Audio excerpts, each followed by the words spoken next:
Guys, we are live. This is Cyberpunk RED, high-tech, low-life stories of Night City in 2045. This is Liz playing Cassandra. The empty chair will at some point in the near future be our good friend Anthony, who plays as Zero. Below that empty chair, you see Ari David, also known as Mr. Friend. We've got our good buddy John performing as the rabbit, 17-year-old murder lady. And she's 21. Every session you change her age. It's not acceptable to do that. And Ari Rubin is performing as Branton Whitford III, our corporate executive style. This is Cyberpunk RED, and you're watching Net 54. It's on Net 54. It's a rough world out there. New threats are lurking around every corner. Between the booster gangs, famine, societal collapse, radiated groundwater, engineered diseases, and corporate upheaval, sometimes it's tough to make sense of it all. At DRng, we know how you feel. That's why our engineers work round the clock to bring you the very latest designer drugs. Drugs that keep you one step ahead of the boosters so that you can make it home safe and sound to your conapt after a long day at the office. Drugs like Securacine, a revolutionary all-day prevention against disease, poison, and pain. Doses of Securacine are individually formulated for your specific and unique physiology, so it's side effect free. With Securacine, you'll have access to something money can seldom buy: peace of mind. The peace of mind that comes with knowing the next time you're staring down a booster in a dark alleyway, you'll be the one walking away in one piece. Securacine is available for pre-order now, so ask your Human Resources department if Securacine is right for you and your bodyguards. Remember, there's nothing as luxurious as security, and you deserve it. Securacine. By DRng, the drug people. Though users of this designer drug experience fewer side effects than with other common anti-ablative, side effects may still include dry mouth, blurry vision, sore jaw, temporary confusion, extreme euphoria, spastic colon, and temporary increases in cyber disassociation while the body normalizes the dosage. All right, Choombas. Tonight, are you ready to strap in, chip up, and get hard? Because Combat Cab is back. That's right. On Net 54. Yeah! Your favorite kills from Combat Cab Classic. Oh yeah. Everything now upgraded to volumetric viewing. Plus, Combat Cab 37 is all new blood-curdling screams coming soon. Fire, death, bombs, destruction starting on the 7th of August. Ooh. Exclusively on Network 54. Guys, we are back from that, and you know what? I just realized that I forgot to do something, but that's okay. We'll fix it up when we get to the actual in-game business there. So where did we leave off, guys? We left off. Let's do a quick recap on our session and where we're at. And first off, hello. Thank you all so much for joining me and us for our weekly edition of Cyberpunk RED.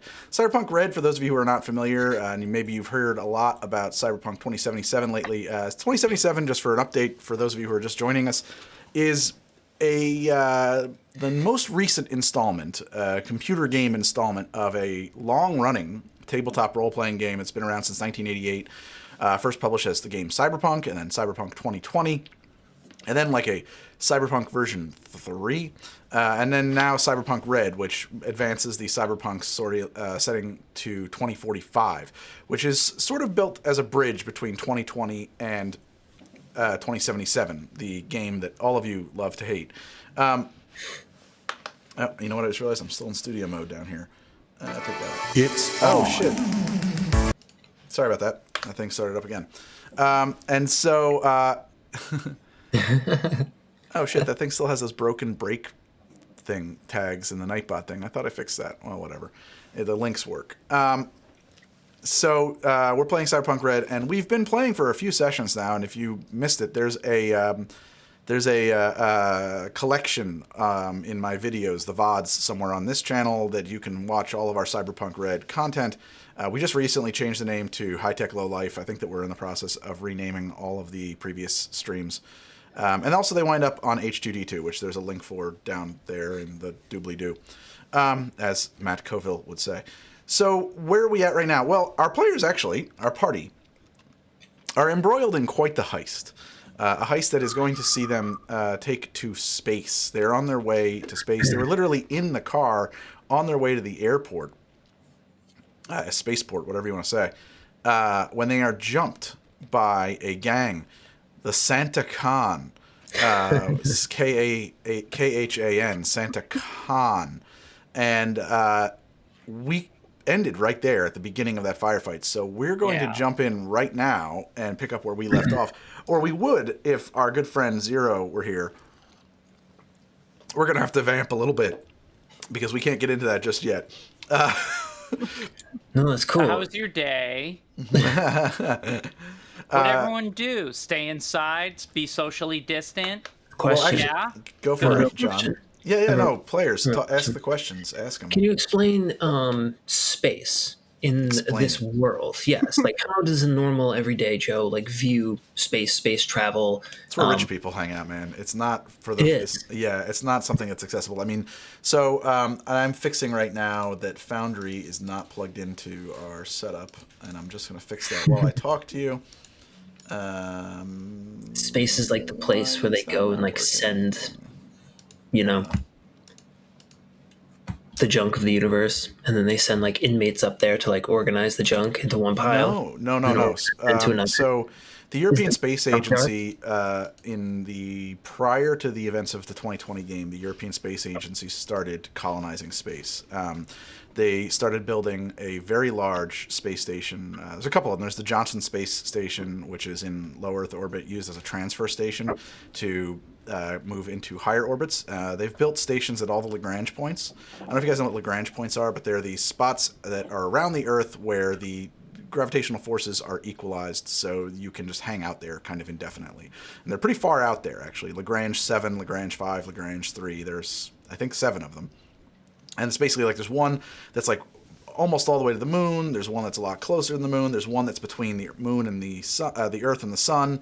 And then there's a couple actually that are off the flanks of the Earth. They're just literal. These are spots. They're real spots in space where gravitational forces are ideal for building stuff.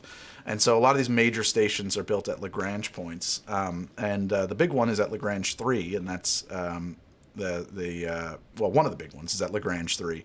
That is the Crystal Palace. It is a massive 5-toroidal rotating space station. I mean, the space colonies, you should picture that Robert McCall, or is that Bruce McCall?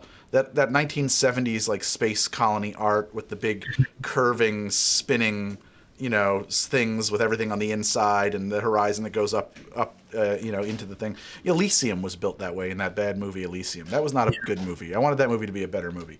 I don't know why this isn't working at the moment, because it should be working. Wonder what's going on there. I might have to just add a new NDI source and try this again. I'm sorry, I knew as we were starting the show, I was I know I'm forgetting I'm something. muted. Greg. Yeah, man. I just want to say I kind of liked that movie. Oh, did you? Yeah. I just thought I thought it was very simplistic, if that makes any sense. Yeah. Okay. Expected. Well, the next time I'm going to tell Matt Damon that you want something a little more highbrow. Oh yeah, Matt. Is he cool? Matty. How are things with you and Matt? Meister. I just yeah. Sorry to take us over to Matt. No, I want to tell me more about that movie. Why you like it? I just think it's really cool. It's a great cyberpunk movie, and it shows it's all about healthcare. How cool is that? They made healthcare a badass plot point, and they did do that. That's right. Just all about rich versus poor and how we treat them in our society. I think I thought it was really neat. Good job. And exoskeletons. Anytime you show up with an exoskeleton on, I think that's pretty bad. Why is this not working all of a sudden? There it is. Now it's working, but it's showing the wrong thing. It's showing like Discord or some shit, or my Twitter actually, which is I don't want. Yeah, that looks like your Twitter, champ. Mm-hmm. Well, fuck you. I don't know, Matt Damon. I just watched his Academy Award-winning movie a couple nights ago, and boy, oh boy, is it awesome! What movie? Good Will Hunting. It's fantastic. Yeah, it's a classic. All right, so I've got that fixed. We're back.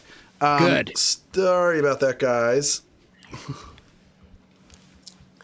Yeah, it's the movie where he gets all that stuff bolted into him.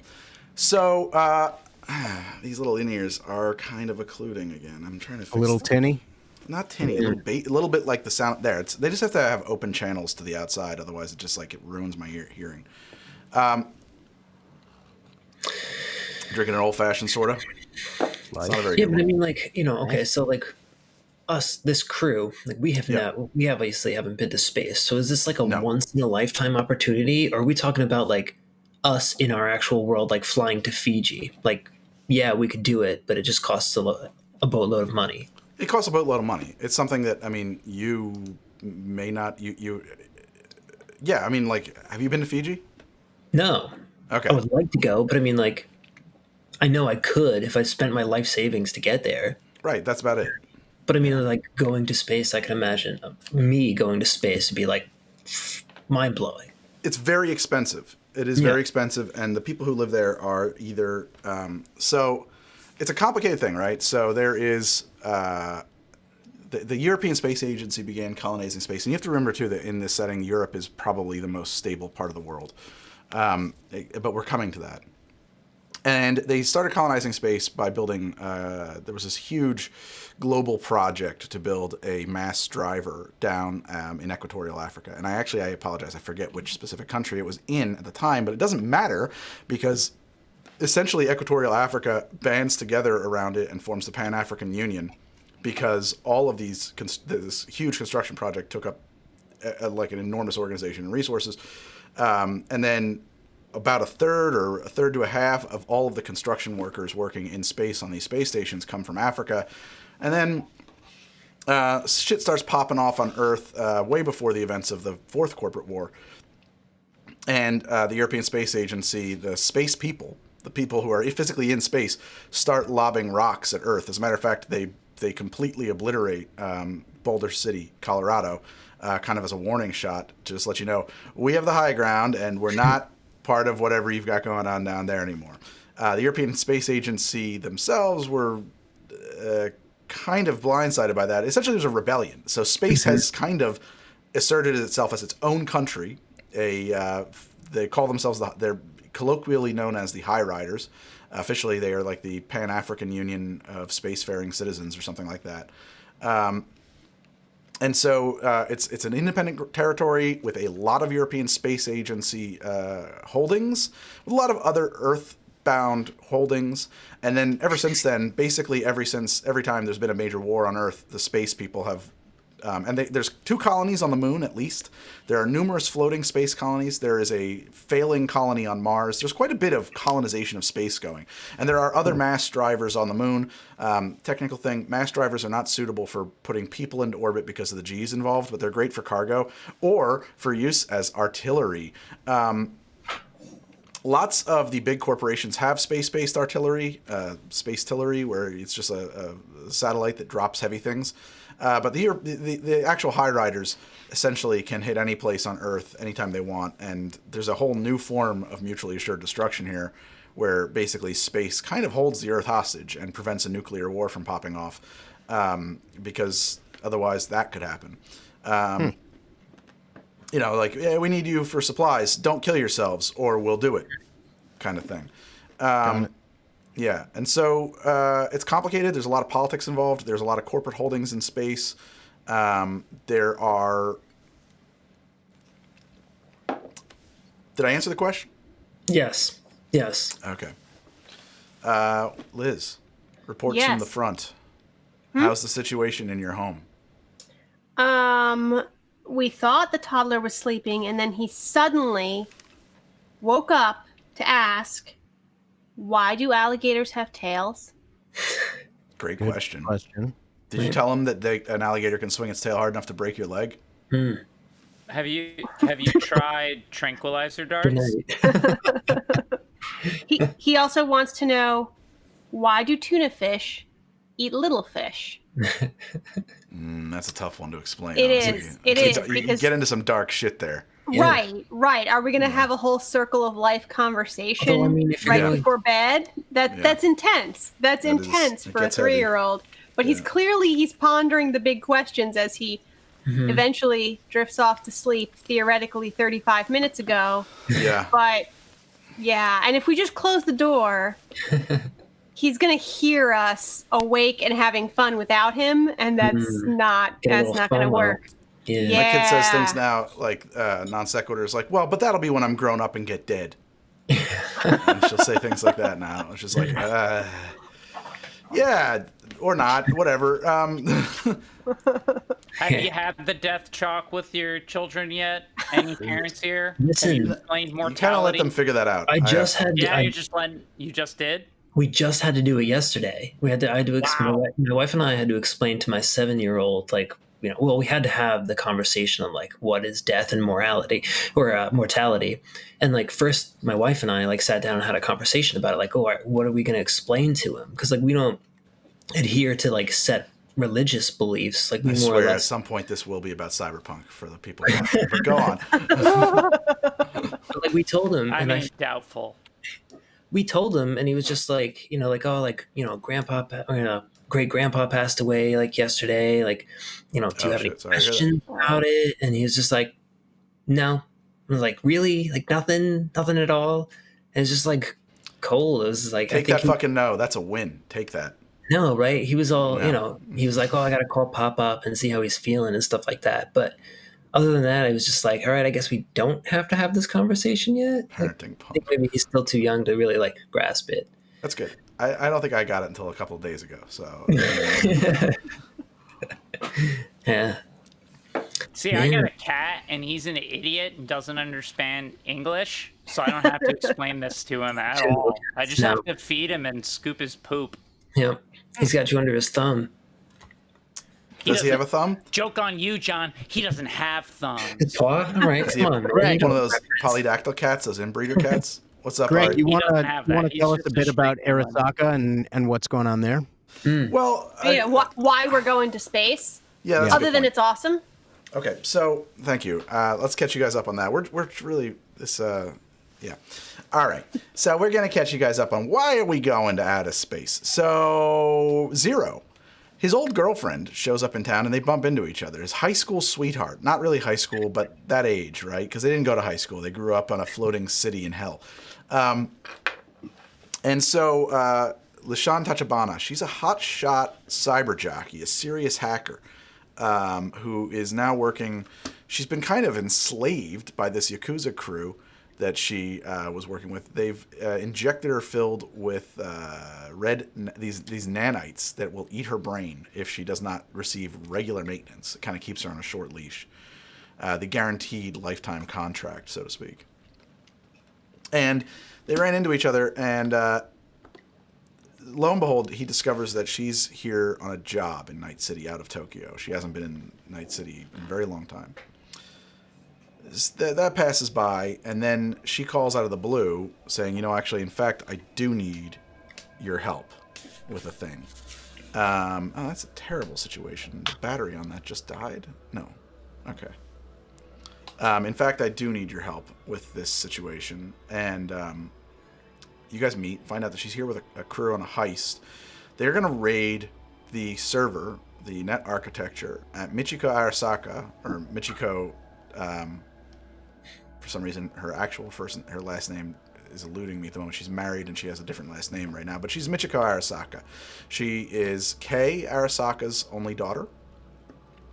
When the conclusion of the Fourth Corporate War, which wraps up in 2023 with the nuclear detonation of Arasaka Towers in downtown Night City. It's sort of the reason why 2045 is so post-apocalyptic. Arasaka is made persona non grata. They're no longer legally allowed to do any work outside of Japan, actually. They've relegated themselves to Japan. Michiko was 16 at the time. She had no desire to return to Japan. So she made some deals and asserted herself and sued for independence and got her trust fund and stayed at her home in Night City. Went on to found the company as she grew up. She founded a company called Danger Girl, which is sort of a private detective agency for the rich and famous, solves their problems for them. However, her computer, her systems, her property, she's still in possession of, and it's interesting, we're only hitting 28 FPS right now. I wonder what's up with that. That seems not great.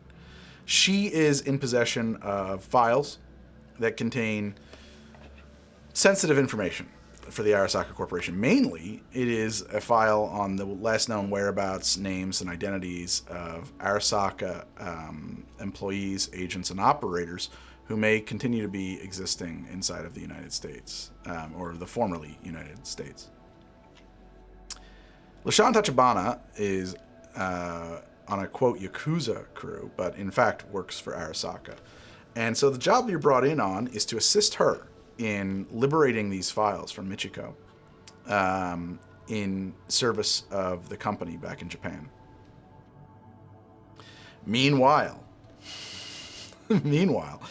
does she know that she's working for Arasaka indirectly? LaShawn? She may. No one's asked her. Okay. This is not stuff that's come up in game yet. You guys have kind of gone along with quite a lot of this without asking a ton of questions, to be perfectly okay, Greg. Honest. Way to insult the crew. No, well, yeah. To be fair, we all know we're getting paid a lot of money. Shoe fits. And yeah. Do any of us, other than Zero, have like any moral issues working with anyone in particular? Well, one factor here that does come into play is that currently, Mr. Friend, and by extension, I suppose all of you, are in possession of very hot military technology. I mean, I'm in possession of it, and they're in my proximity. Yes. However you like to phrase it. Sure, that's how I like to phrase it. A very hot computer system of unknown design, origins, and intent that you refer to as the box, the sarcophagus, whatever. It seems to contain some kind of very wise AI. And it's a piece of Arasaka equipment, and a lot of people want to get their hands on it. And so that is, of course, just one thing to keep in mind. Beyond that, Arasaka is definitely, as far as everybody knows, the bad guys in the Fourth Corporate War. They were blamed for nuking their own tower in downtown Night City, causing a local Holocaust here. I think 150,000 people died. They nuked it as a means of area denial to deny Militech access to pertinent information, files, systems, laboratories, etc. And then were forced out of the U.S. And actually the world at large. So they are certainly in decline and perceived as a dangerous threat. Yeah. I think, as it is now 9:43, we're going to have to push on without Zero's presence. So lucky him. He gets to not get blown up. No, I will be playing his character, unfortunately. Wait, Greg, one more question. Yeah. I have one more question. Does the guy who threatened to murder Mr. Friend, Linwood Hahn. Yeah, that dude who confronted us on the road. Linwood Hahn. Yeah, Linwood, who ended up being a butler of some sort to... He works as a butler under Oslo Green, or Oslo Verdina. So Linwood, so really we're in the middle of an all-out corporate war, an underground corporate war. Linwood wants this tech. Arasaka we're now involved with, who's not allowed to be doing business where we live and where we're going. So we're now in the middle of that, right? Am I wrong? No, that's exactly right. We haven't connected. We haven't Linwood. We haven't mentioned Linwood's name. So yeah, in the very, very beginning, the way that you guys even got the box, why does this thing always look sideways? It's called the sarcophagus. Thank you very much. Sure. The way that you guys even got the sarcophagus to begin with, you were hired by very unusual means to steal truffles, actually. This very well-to-do executive at, and I'm trying to remember the name of the company off the top of my head. It is... organizations... Kramer Landros and Associates. This executive at Kramer Landros and Associates was bringing in from Europe some 35,000 Eurobucks worth of truffles. I thought they were mushrooms. I'm told that they're not mushrooms. They're some kind of rare tuber. And so you guys were going to boost it. You had a fixer who had a buyer for them. You steal the armored car that the truffles are in, and in the trunk find the truffles and also the sarcophagus. So Mr. Friend takes the sarcophagus home. A couple of weeks ago, you were confronted by Linwood Hahn, the butler of Mr. Oslo Verdina. You thought Oslo Verdina was coming back to exact his revenge, but in fact it was Linwood Hahn, his butler, who took lead there after the Bozosuku gang ran your car off the road to let you know and deliver a personal warning that he wants his property back, that his employers require his property back. And he's one of many people after it. We have also forgotten to mention Agent Chastity Clemenson of Netwatch.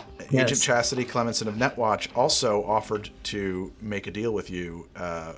She was like strong army trying to. She was quite strong army. Yes, it was rather strong armish.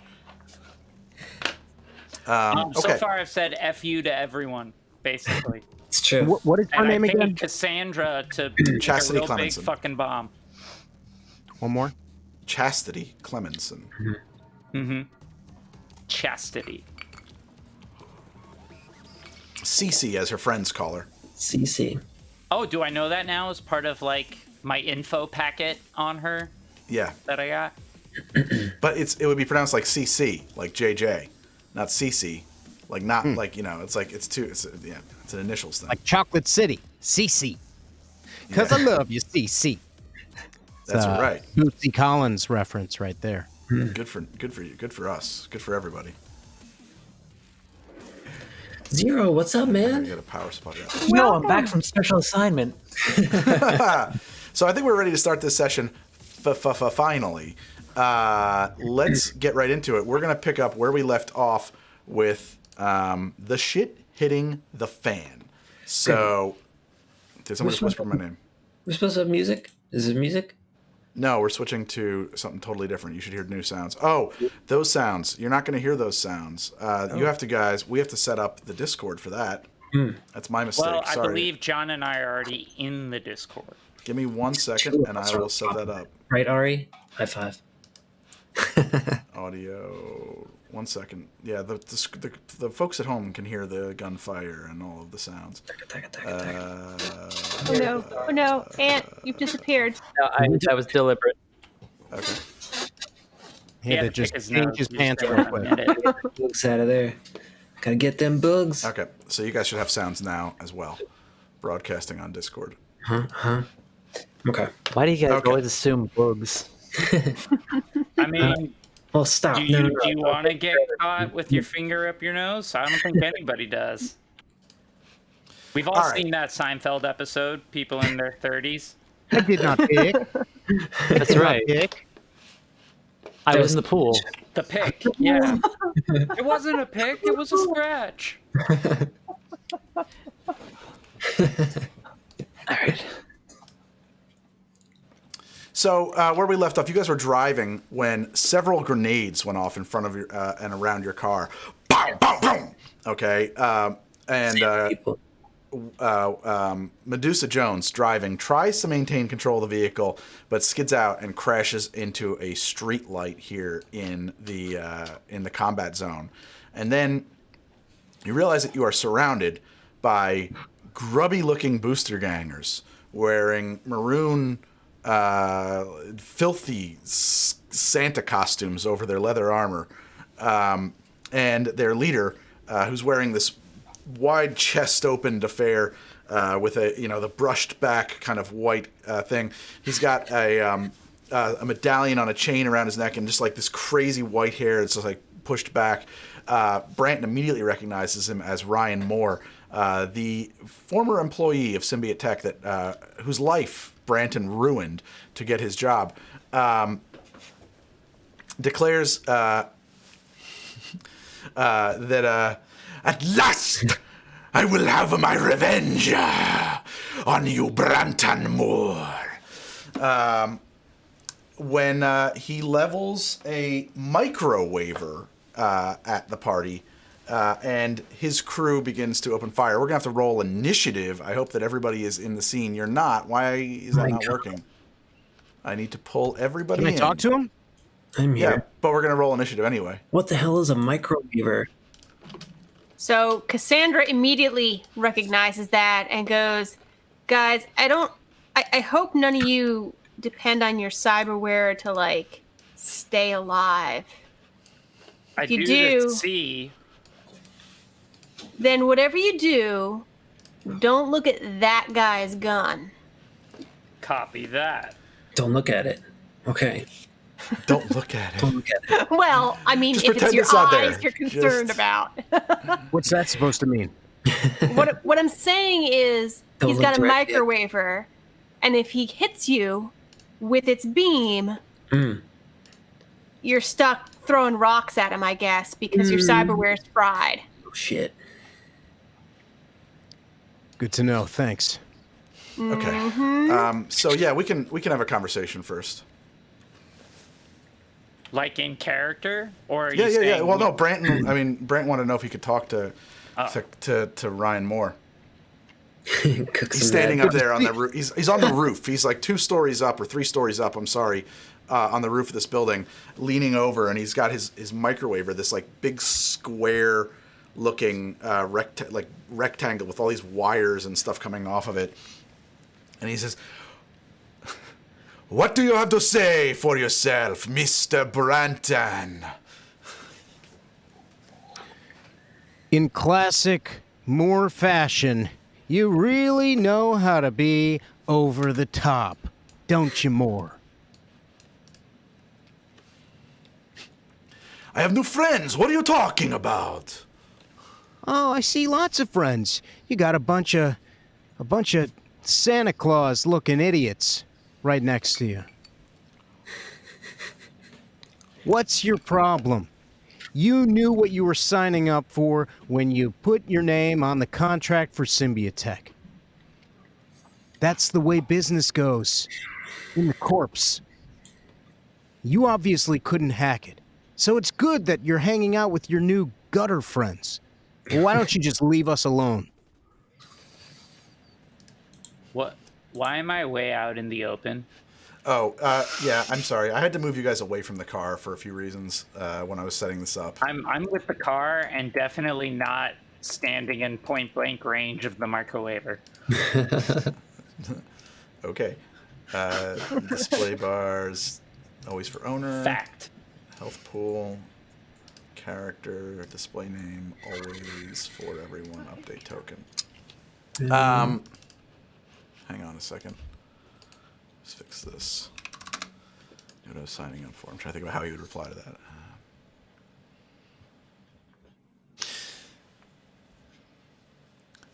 I was like you once.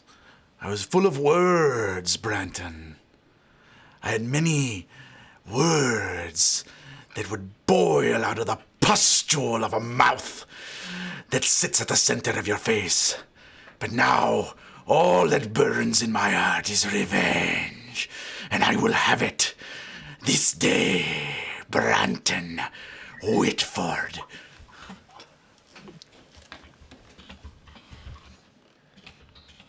Your wife cheated on you at the Christmas party. Very, you? very embarrassing. No, with some guy I paid. But that's how it That's goes. even better. Now more. What do you want? Me dead isn't gonna give you what you want. What do you really, really want? You want your job back? You want cash? You want credibility? What is it? I want a pound of your flesh, Brandon. Just a pound. Good one. Which pound? Medusa's at the top of the initiative here, and her move is to move to cover. I'm trying to decide where that would be for her. And I should point out, too, you see these crates on the ground? Yeah. Those are cover, and then on like this truck here, you see there's like hit points. That's the hit points for the cover. I don't know if you guys can see those display bars floating. I don't know if I set them up. Not for the cover. We can only see display bars for the party members. Okay, that's fine. That's probably the way it should be set up, honestly. Yes. Medusa is going to move. What's her move rating really quickly? Her move is 5. Okay, I say to the rest of the group. Yeah, he wasn't always like this. I'm pretty sure he's serious. Brand, did you really pay somebody to sleep with his wife? Yeah. And then the entire party, including Ryan, walked in and we all laughed at him. It was pretty great. He ended up getting fired or quit. That's cutthroat, dude. That's real cutthroat. Ever since, he's kind of been after me, wants to kill me. But you can't really blame him, can you? This is what we're doing. Greg, the stream dropped. The what I dropped? think people are having issues. The whole stream? Oh shit, it is fucked. Yeah. Stand by. Oh, it looks like it's going again. People are saying it's stuttering a bunch. It's very unstable. What's Whoa. up? Whoa, kilobytes per second going to 15,000. That's not Is that good or not good? I mean, it's not supposed to do that. Something's not right here. I'm hoping it stabilizes now. It's turning green. Can you click the working button? Oh, the working button that makes everything work. You're Just right. hit that button. I had it switched into broken mode. I'm so sorry, you guys. Oh fuck. I changed it. No, honestly, I'm not sure what's going on here. Press the don't suck button. I am very It seems to be stable again now. I think that might have not... I mean, that shouldn't have been... That was probably not my fault, to be perfectly honest. I'm going to blame Twitch. Sure, okay. yeah. Damn it, Twitch. Jeff Bezos. I need that clip. More like Jeff Bezos. Oh, are we going to get suspended? Am I right? Am I right? I'm sorry. Let me be a Twitch affiliate still. Don't kill me. Don't send Amazon drone assassins. Oh, speaking of, I had a question about that too. Well, we'll get into that later. I mean, we can ask it really quickly, but I don't want to get too distracted. What about them? Are they a thing? Yeah. Like complicated. Surveillance drones? They are, but they have to be connected to a net architecture. Okay. So they do exist, but it's a little complicated. Okay, it looks like we're working now. So, back to where everything at. Okay, where are we at? This guy's up, and he's got... he's got a very heavy pistol. So there's a fellow right here. He's got a line on Branton. He's opening fire. Great. He rolled a... Did he really roll a 26? How'd that happen? Oh, that's not good. Wait, I'm trying to understand what happened there. 12 plus 6. Where's that? Huh. Shit. So wait, what's his... Reflex is 6, yeah. His...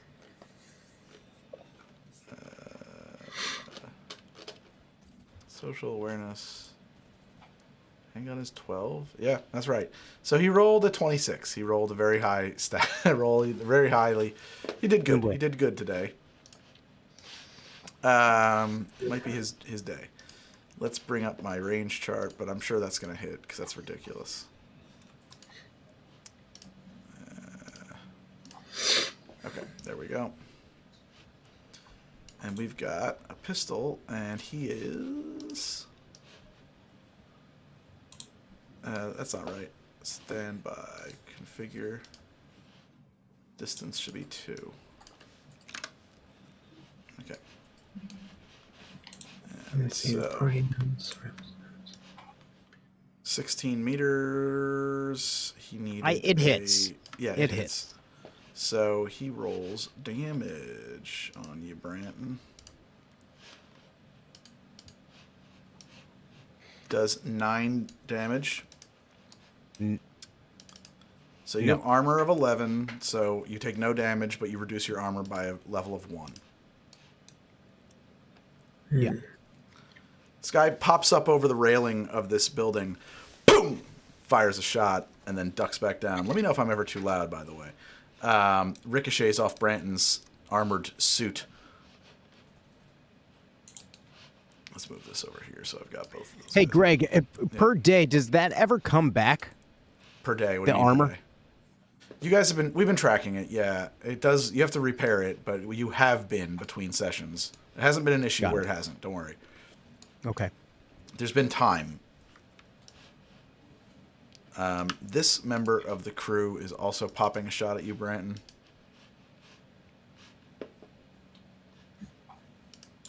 Wait, where did these guys go? Another 27.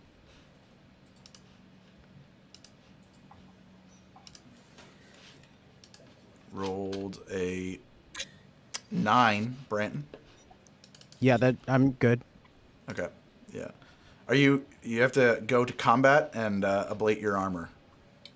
Ablate. Ablate it immediately. Ablate. Or you could use the ablate body armor macro that I made for you as well, and just tap it twice, and it will add to your ablation.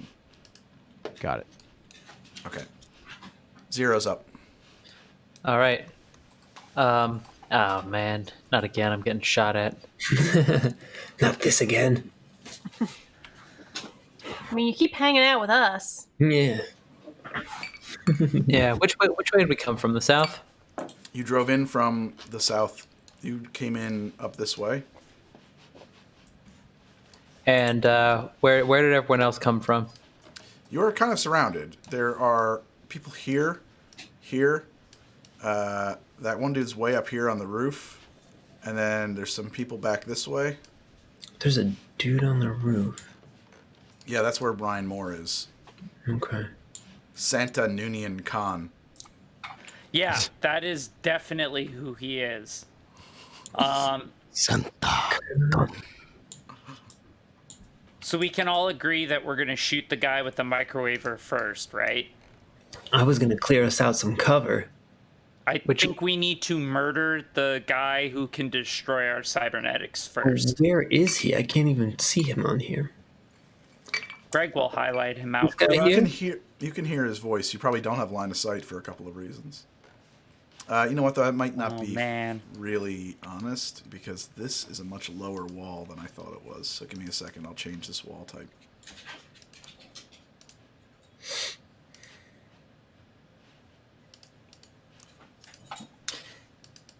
And our movement is now a number of boxes, right? Correct. Your move score tells you how many boxes you move. Okay. Can you see now? We can break that up, right? Yeah, I just don't see him. He's over here somewhere. No. Hold on a second. Hmm. He's up. I mean, he's 2 stories up, so it would be weird if you... Oh, there, I see him. Yeah, okay. Yeah. So good, it did work. Moving through friendlies is okay? Yeah, sure. All right. Move 7.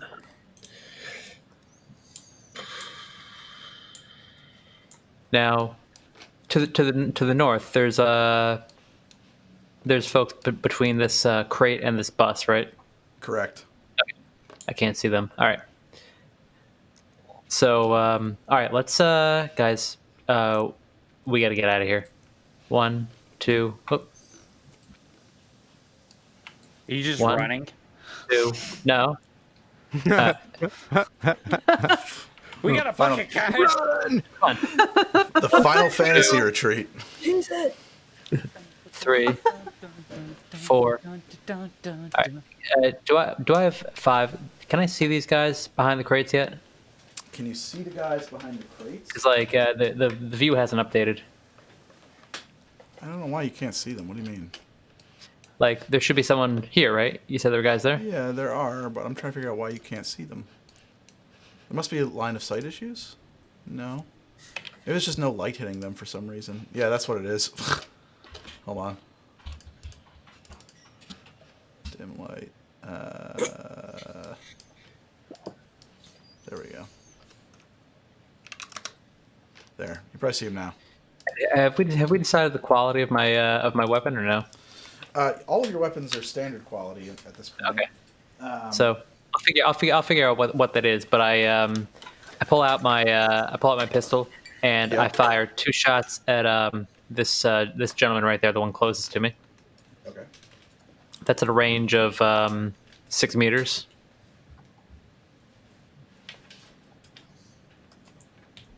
Yeah. I need an outlet. Oh, that's an outlet.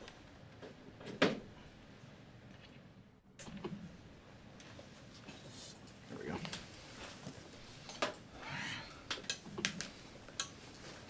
Sorry, range of 6 meters. It's a pistol. Yep. So 6 meters, you need a 13 to hit. Well, I got 2 of them. Where? Who are you shooting at? I'm sorry, I was plugging something in. That was this guy's closest to me. Okay. Roll damage. All right. Oh, there's 2 guys back there. Zero goes sprinting and just like leans over. Did you shoot both at one shot target? I'm mistaken. Yes.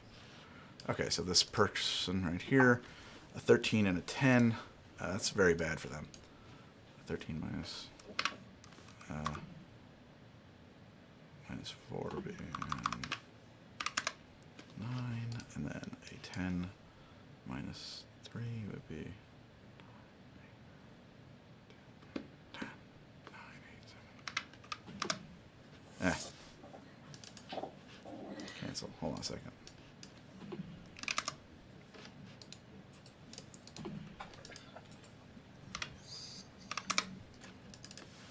Okay.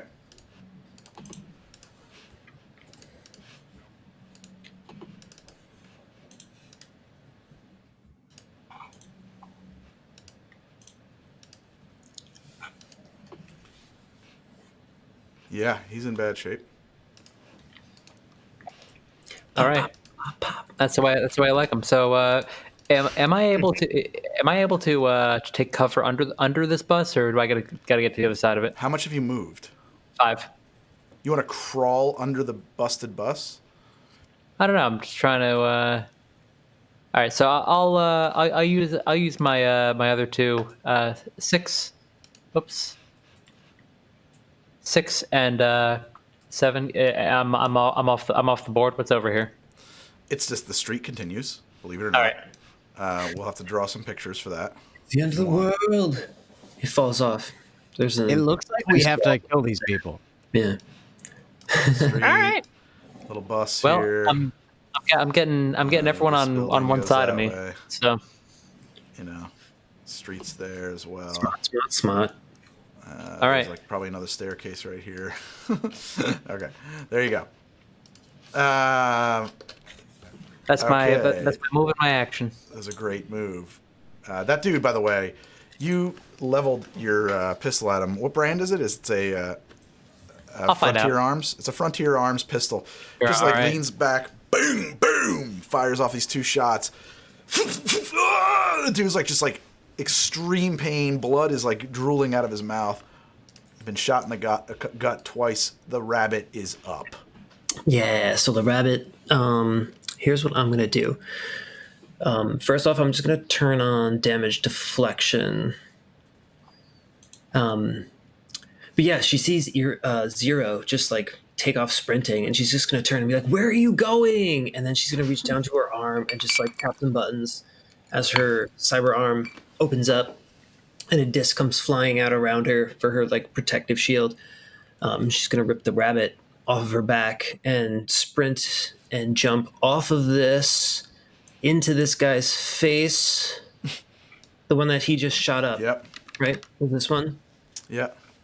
Yeah. So she's gonna run there and literally jump off the top of this, and just smash the rabbit right down on his face.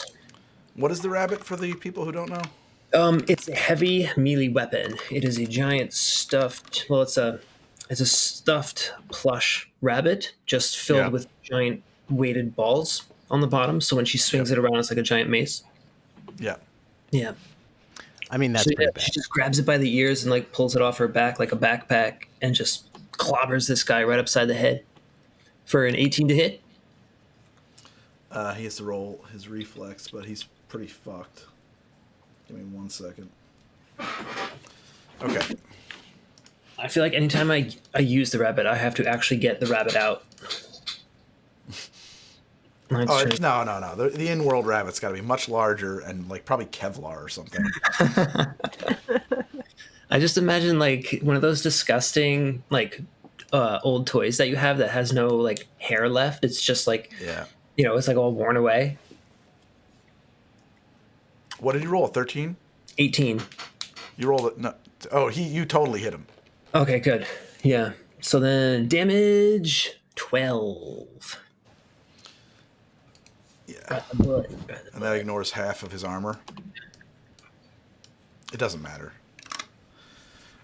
You just come up, and the Santa guy is like, got a gun. He's got his submachine gun in his hand. He's holding the bleeding wound in his stomach. And you just come striding and sprinting and leaping over. And he's just like, what? As he looks up, and you just come down with this rabbit and snap his neck and break his jaw. And just like, just like gout of blood. And he just drops like a stone and just starts twitching on the ground. Yeah, so like she's just in like that crouch behind her shield, just like slowly like whipping the rabbit around while she just like stares dagger at the guy next to him. Okay. Well, you have a rate of fire of 2, I think, with that. No, it's 1. Is it? Mm-hmm. I'm pretty sure.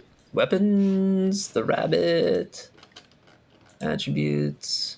Melee weapon. Is it a heavy melee weapon or very heavy? You rolled 3d6. It's a rate of fire 2. It's a heavy weapon. Heavy melee weapon is a rate of fire 2. Well, I'm not gonna say no to that. I'm looking at it in the book. It is. Sweet, yeah. So she just slowly starts swinging it as she like steps forward towards the guys. Like, do you have any move left? Yeah, I have 7, and that was what? Hold on, measure. That was 6 to where I am now, or 4 to where I am now. It's squares. You moved 3 squares. Okay. It's complicated. It's telling you how many meters it is. A meter is 2 squares. A movement of 7 means you can move 14 meters. Gotcha. All right, cool. Yeah, so she got 20 left. So she's just like slowly stepping while she's swinging this thing. She's like, sorry, dude. And she just whips it at him. Okie dokie. Oh, let me get back to my thing. Combat. This dude's a lady. This lady. Fine. Specimen. There's an Aerosmith song in there. Hit. I don't think that song's appropriate anymore. No, yeah, it's a little dated. Yeah. Things. Yeah. Like a lot of things. But Lola, on the other hand, he's very happy about the situation. And it's very. He's in love with Lola. No one's ever gonna love me the way Lola loved me, I think. Yeah. So, hi, Red Keka. All right, so you move forward 1. I'm moving you forward 1 now because you haven't moved yourself. Roll your attack. I did 19. Okay, I'm gonna roll evade. I rolled a 20, so I have evaded you. Man, all right. Is she dressed like Mrs. Claus? Yeah, no, they're all wearing disgusting Santa outfits, and they're covered in like stale beer and rum chata stains, and like there's like what looks like tequila like soaked in around their ankles. They're just like they just show up in a city and fuck it up, and so. Wait, what's happening now? Apparently, hold on, chat. I gotta catch up with chat. No, you don't. You have to pay attention to the game. Yeah, you gotta pay. Oh, holy shit! I just looked. Wow, that's a rabbit.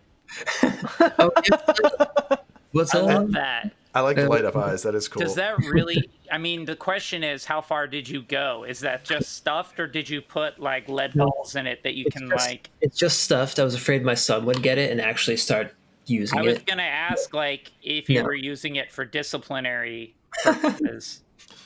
I'm not a parent. I don't know how this works. It's just got Do tiny. you hit your children with weighted stuffed animals? Is You that just how tie. it works? No, you I just think tie. the important thing to know just is that however tie. you think it works, it doesn't. Let's. You hide You better yourself. behave, or I'll turn the rabbit's eyes on at night. Wrong. I guess I'm just my parental sense is off. Uh-oh. Super Junior wants one of those rabbits. So man. we might have a whole merch opportunity here right now. Blood, sweat, and So tears. yeah, you come swinging the rabbit, and she just like easily sidesteps your attack. Wait, what happened?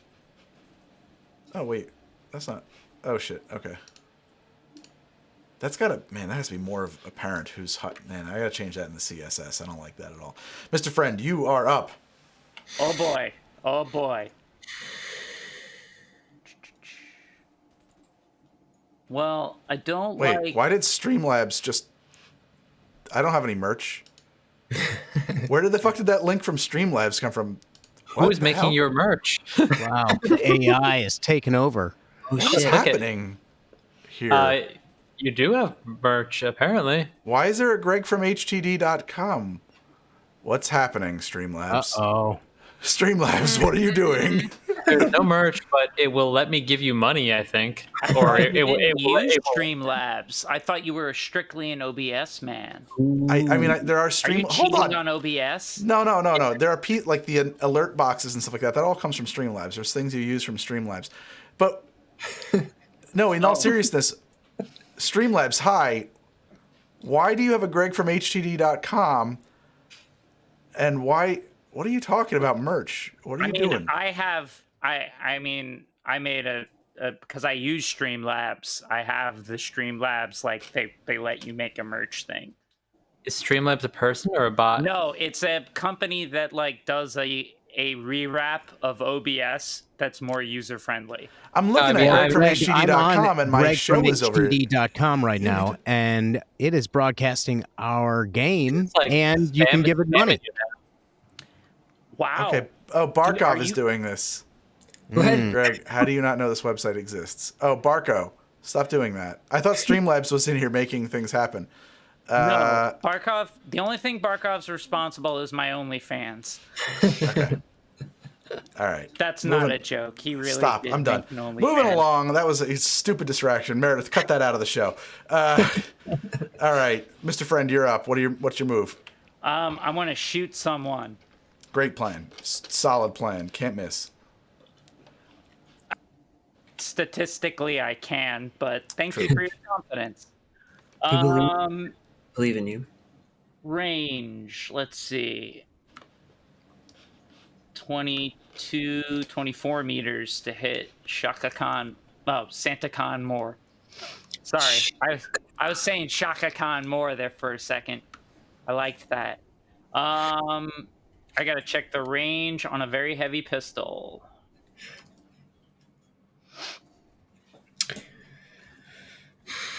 Oh, I'm sorry. I have that chart. I lost it for a second there. Oh, well, okay. The range table is. I should make that actually a public one for you guys all to pull up. Your That'd be pistol cool. range. How many meters is it? 24, or I'm gonna actually, can I pull up here? Yeah, I'm gonna move behind the car and shoot at him. So at 24 meters, with a pistol, it's a 20 to hit. The 20 to hit. Yep. And what about these guys? Let's see, where are they for me? There's 20 meters. Is that a difference, or is it the same DV? 20 is a 20 to hit. It's 13 to 20 is where it lands. You guys Okay. all have observer permissions on this, and also I hit the show players the chart thing, so you guys can all Okay. see this chart now. So I will just try to shoot Ryan Moore with my handgun because he's a dickbag. All right, Total. 22. I hit. Crazy. And you can use that car for cover by crouching behind it, by the way. That was my plan. Yeah. Yeah. So I hit. I think the rate of fire in a very heavy pistol is 2, and I think the damage is 3d6. Very heavy is 1. A heavy pistol is 2. All right, I have a very heavy pistol, and I think the damage is still 3d6. 46. 3d6. 46. 46. Yeah, very heavy is 1 rate of fire, 46 damage. Great. I rolled 46, got 9 damage. So 9 damage to SantaCon, not ShakaCon, more. You drop a bullet straight into his belly, and it just like you hear a thud, and like there's like a little puff of fabric and like feathering and like threads, and he grunts and then grimaces, and then shit, why is this thing not working? Son of a bitch. I like the grunting and grimacing. He just grunts and grimaces. Is there blood? And then he points at you with his left hand and says, "Steel yourself, my friend, for I will level my vengeance upon you next." Yeah, that sounds great, champ. Fuck you. Okay. That wasn't in character. Was that your whole turn? Greg. Yeah, I crouched and I shot my gun. I don't think I can't do anything else right now. So yeah. Okay, you can't do anything else. Moving along. Okay. This guy, what's his move? There's only 4.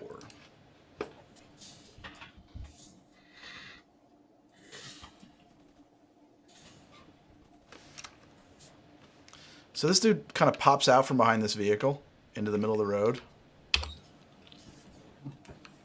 Yeah, right here. And lays down a suppressing fire with his submachine gun. Now for us, effectively, what does suppressive fire do again? I'm gonna find the rules for you, Renos. Yes, sir. I'm sorry, sir. No, that's fine. Is it not Please called don't hit me. suppressing? Jeez. Let's go to auto fire.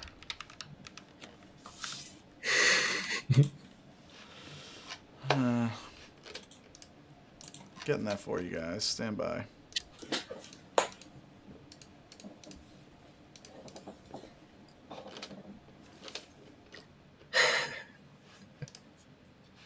Suppressive. Oh, it's 2 P's. No wonder I couldn't find it. Everyone within 25 meters. We can do that then, because maybe he's too far away. I think that's all of us. 25. No, does not affect Cassandra, actually. It does not affect me. Or 0, yeah. Well, fine.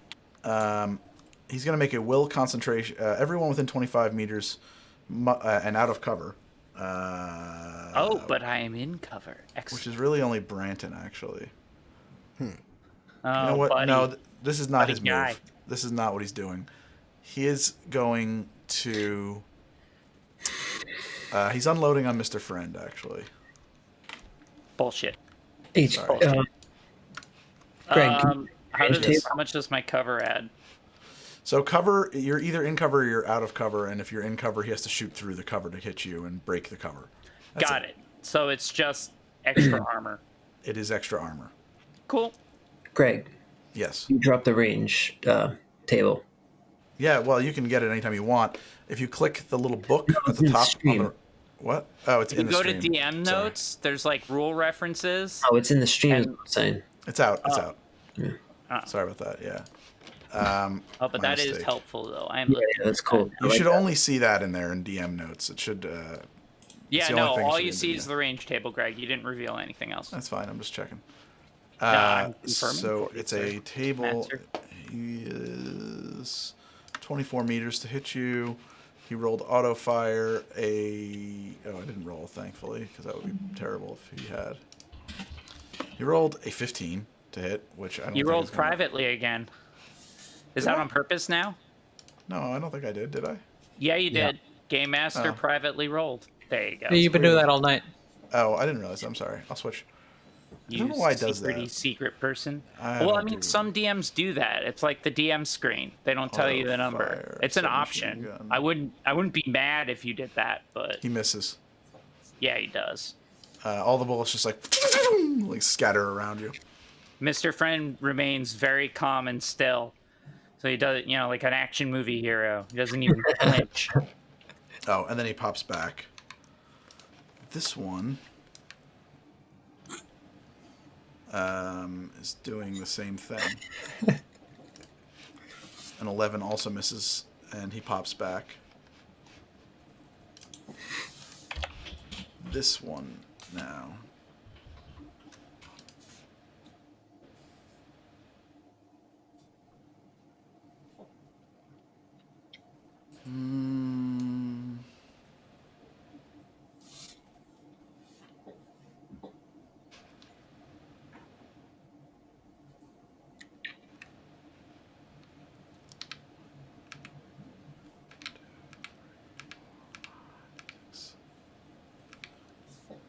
So this guy just sprints past Branton, and then does a home plate slide up into the side of the car and takes cover beside the car and gets between Branton and the vehicle.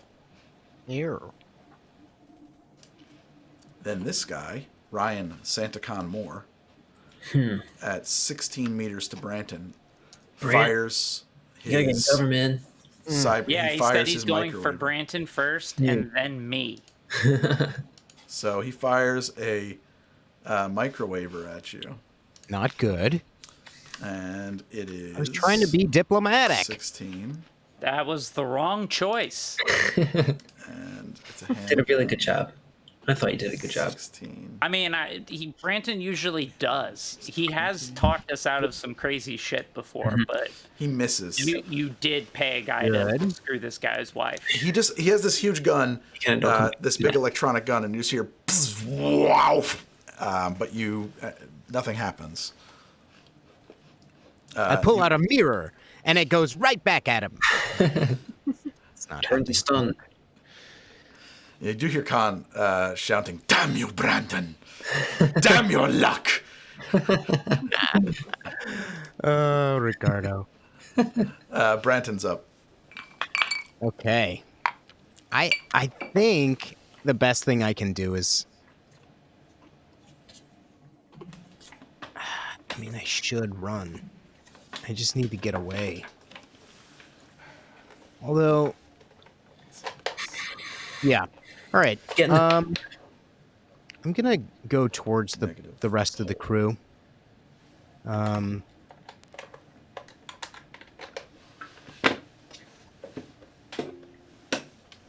Okay. Actually, sorry.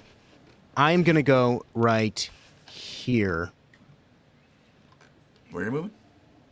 Here. Oh wow. Okay.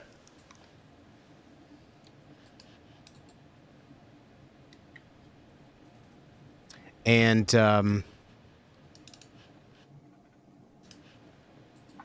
wow, there's rats. Great job, Greg. That's lovely. I'm going to. Am I able to just like pop my head out and shoot at Ryan? Yeah, it's at -4 to hit him from that angle Okay. because he's like you're shooting up, and he's got a lot of wall between you and him, and it's a very Yeah. awkward angle. He's Oh, presenting he's very- up on that wall. He's up 2 stories on that roof. Right. And can I shoot at this guy who's right across this this blockade? Yep. He's technically in cover. I'm trying to decide how I want to make that. I don't really love the way like- the cover rules work. Yeah. Point my gun over one of those. You know what? I think we're going to start using modifiers with our cover rules because I don't like it without the modifiers. I would say that what you're trying to do is at a -2 to hit. Okay, so I'll do that. I'm gonna shoot my handgun for a 21. That's gotta hit. That hits. Yes. Okay, and then we're gonna do some damage. Let me figure that out.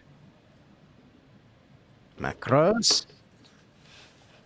What kind of gun is Greg, it? is that how would I do the damage on that? I'm so sorry. Just tell me what kind of gun it is. It's a heavy handgun, but it's just a handgun. Heavy handgun, not very heavy? It's a heavy handgun, but a heavy handgun is still a handgun. It's not a. Yeah. But it's not very heavy. It's not a very. I want to just look at your character and I'll find out what kind of weapon you have. I'm stupid for not doing this. So you should have You two. have a very heavy pistol, so it's 46 damage. I have a very heavy pistol. one shot. You Right? one shot it per round, and it's 46 damage. Great. And a 14. Tell me it hits. Tell me it hits. It blows Well, it his totally Santa cap hits. off. You did a 14. No, you did a ton of damage, Joan. Yes. You clip him in the shoulder, and he shrieks as you see like this little puff of red come out. Yeah. What kind of dice did you roll? Not a critical. Damn. Not a crit. Yeah. Yeah. All right. So I shoot him, and then I say, "Die, Santa, die!" Something. Beautiful, sir. Go back to the North Pole, you son of a bitch. You never showed up to my bar mitzvah. Cassandra, you're up, Cassandra. All right. So I'm over here by the car, the hood of the car. Yep. So what I'm gonna do is, let's see, I'm gonna lean over the hood of the car with my huge shotgun, which now has a big drum magazine. So it's like Nice. even more comically Yeah. large. So I'm leaning on the hood of the car. If I aim for the roof, how tall is this building? Would Santa Con be in range, or only the No, you're henchmen? in range. No, you're in elves? range. You're totally Okay. in range. You're 18 meters. Awesome. And at your range, at that angle, there's no negative to the hit. The only reason Branton is getting minuses is because of the angle between him and the lip of the building. Does that make any sense? Right. Because he's like right Yes. up on its foot. Okay. In that case, let's see. 15 or 13 to hit. Okay. Well, you rolled a 13 rather, and this is a slug from a shotgun, Yep. which is the range table. Shotgun is you're at 19 meters. You needed a 20. Oh. All right. I sigh. I duck back down, and I want to make sure I'm nowhere near Branton because I'm gonna assume the microwave is aimed at him. Branton's over this way, so you are nowhere near Branton. And in fact, you're in a pretty good spot because that little barrier that Medusa Jones is on the other side of and the car are both kind of cover in two different directions. The only direction that you're currently kind of real vulnerable from is this backside here, but the rabbit's taking care of those guys quickly. All right, Yeah, then I'm we're gonna actually pretty stay where cool. I am. Yeah. You, So- you, Medusa, and I we're in a decent position at the moment. Mm-hmm. All right. I'm crouched down by the wheel of the car then. Also, not flinching like a badass. Oh, no. Just kind of disappointed at myself for missing. Dang it. Got to get used to that new drum. Yeah, the shotgun's got kind of a different weight to it, so I'm getting used to it. The Santa that you charged, Rabbit, is returning the attack. Great. So I think he just gets a -1 to the hit. Let me look that up again. Please Sorry. do. She lets her submachine gun fall by its wayside and on its shoulder sling, and reaches into her sash and pulls out a ripper. This is like a big Bowie knife chainsaw, and it just like just starts It's like a screaming in her chainsword, hand. right? It's a small chainsword, yeah. Yeah. That literally puts a smile on Mr. Friend's face. The ripper. Again, he gains more respect for Medusa Jones. Not Medusa Jones. This is No, the yeah, Santa it's lady the that Santa the lady. rabbit's Fuck fighting. her. No, that doesn't put a smile on his face. Yeah, I don't know why they'd be He looks happy at about Medusa that. Jones and goes, "Why don't you have one of those?" I haven't done anything yet. I haven't even gotten into the fight yet. What are you? I've got things. God, get off me. I got things. I'm talking to you, Rabbit. You're doing great. So you just tell me what it is, but you're going to be rolling evade regardless. Evade. Oh no, I just reduced a point of damage. I'm sorry. Okay. So her first attack is a 26. Beat that on evade. Evade. 21. Her second attack's a 25. 15. Yeesh. Decrease the first damage you take this round by 1. Still brain by any damage. 3.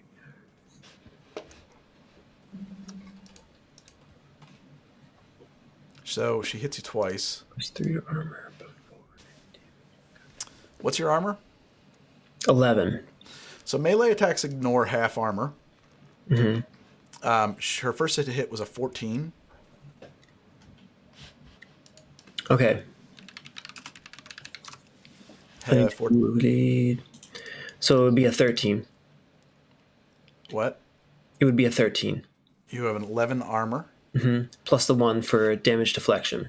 Divided by 2. Why? Because melee attacks ignore half of your armor. I'm sorry, start over. So melee attacks ignore half of a person's armor. So if you have an 11 for your armor, you effectively have an armor of 6. Okay. And then you reduce damage after the fact by 1. So she did a 14 on her first attack. 14 minus 6 is, what, 8? Mm-hmm. No, 6. 6. Someone help me, please. 7. Can you just do 14 minus 6 in here? Can I just type that? No, it doesn't work like 8. that. It's 8. It's 8. Thank you. Yeah. And then minus 1 more is 7. So you take 7 damage and your armor is ablated by 1. Mm-hmm. And then the same thing. Now, her second attack was a 13. Your armor is now 10, so it's a 5. Mm-hmm. And so you take 5 minus 1 damage from your ability. Is that all attacks or just the first attack? First attack only. Okay, so then you take 5 damage from the second attack, and your armor is ablated a second time. Body armor. Okay. Clicked. Buttons have been clicked. Okay. And she's just like, she's like wearing this Santa suit. She somehow suddenly looks a lot cooler in this grubby Santa suit, you know? Oh, shit. Yeah, now that she's like tore up my arm. Like, I guess just I should use this as I pull my shield around. She's ready to tangle, man. She's got like the fucking stance. She's like, come on, cut me.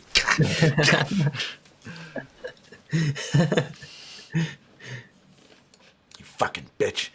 All right, Son of a bitch. Yeah, I would imagine like she just cut up like the rabbit's arm and like the shoulder. And then that's, you know, when the rabbit brings the actual shield around, you know, now that she realizes that this bitch is like super armed. Yep. So, Branton, this Santa Connor gets down behind the car, picks up his submachine gun, and just unloads on you with suppressing fire. Right behind me? Yeah, and I'll explain it. Suppressive fire. That's to like send me running, isn't it? Yep. Or just you have to go to the nearest cover, and I'll explain how that works out to his advantage in a moment. So everyone within 25 yards out of... So wait, if you don't have... When you suppress fire, it costs an action and 10 bullets. If you don't have 10 bullets, you can't use it. Everyone on foot within 25 yards out of cover in your line of sight must roll will plus concentration. So you make a concentration roll against my auto fire skill.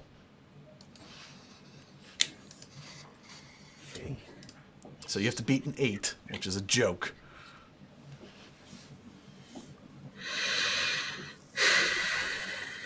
Okay. And then Branton, you'd have to roll concentration. That's actually right on the macros if you want me to just push it for you. Yeah, I did it. I rolled a 15. So you don't have. So you get to ignore it. Anyone that fails must use their next move action to get into cover. If that move action would be insufficient to get into cover, they must run. Anyway, blah, blah, blah. I like that roll. Yeah, so he was trying to push you behind this wall. Because that would have been... You would have had to have gone behind the next cover. Yeah. The nearest cover. Okay, and that is the end of round 1. Medusa is up. Medusa is... What is she equipped with again? Oh. Okay.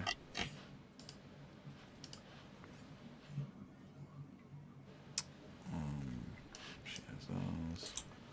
Kinda. And then she would have...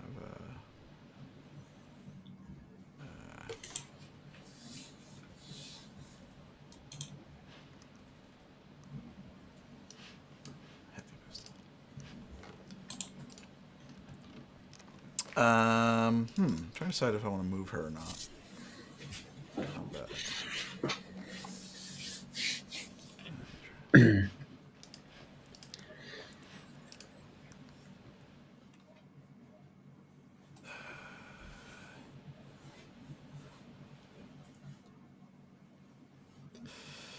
Actually, that's what she's going to do. She just gets down. She sits down. She crouches down behind the cover and activates her internal agent. And you just hear her saying, "Combat cab, we need a ride immediately." I'm sorry, who is this? It's Medusa. Medusa? She's hiring a taxi to get you out of here. Okay.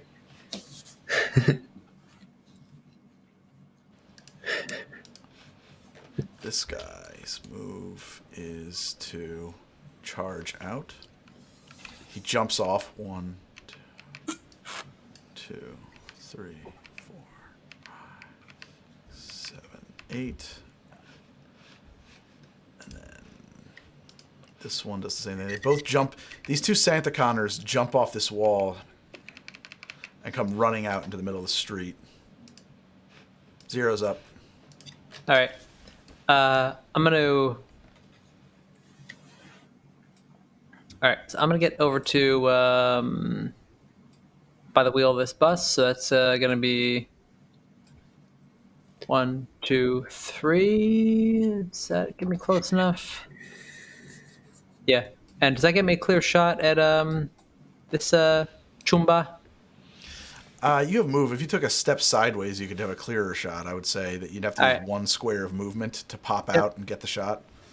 All right, so that's 1, 2, 3. All right, so that's 4 squares of movement. Yep. And I take my. Has this guy been hit yet? No. All right. So I take my two. I take 2 shots at him with my pistol. With my pistol. Do it With up. my pistol. I gotta. There it is. All right. So at that range, you are. It's a 13. Is a 13 to hit? And 6 I got a meters. 12 and a 30. How'd you get a 30? That's fun. Must have exploded. It did. It exploded and rolled a 10. Jesus. Shit. Yeah, so you hit once. Roll damage on that. All right. Does that do me anything extra getting a 30? It actually or no? does not. No. I just really hit him. It would allow you to succeed at a thing you'd have no hope at succeeding at, is what it would do. You do. Magic happens when you roll multiple 6s in your damage roll. That's the critical hit. If you had 2 6s, okay. we have to roll the critical hit table. Well, he takes 14 points of damage from the one shot that hit him. That's a good hit. Does that have multiple 6s? No, not quite. 14. It has so- multiple 4s. Yeah. All red. All right. You lean over. I mean, I'm assuming Cool's a cucumber just shooting into this like crazy street fight. Like the rabbit and this street ninja are like dancing with a stuffed swinging rabbit mace and a chainsaw. And Zero's just like, I got that. We're good. Oh, is the rabbit over here? Yeah, you just yeah. shot into the fist fight that the knife fight that she's in.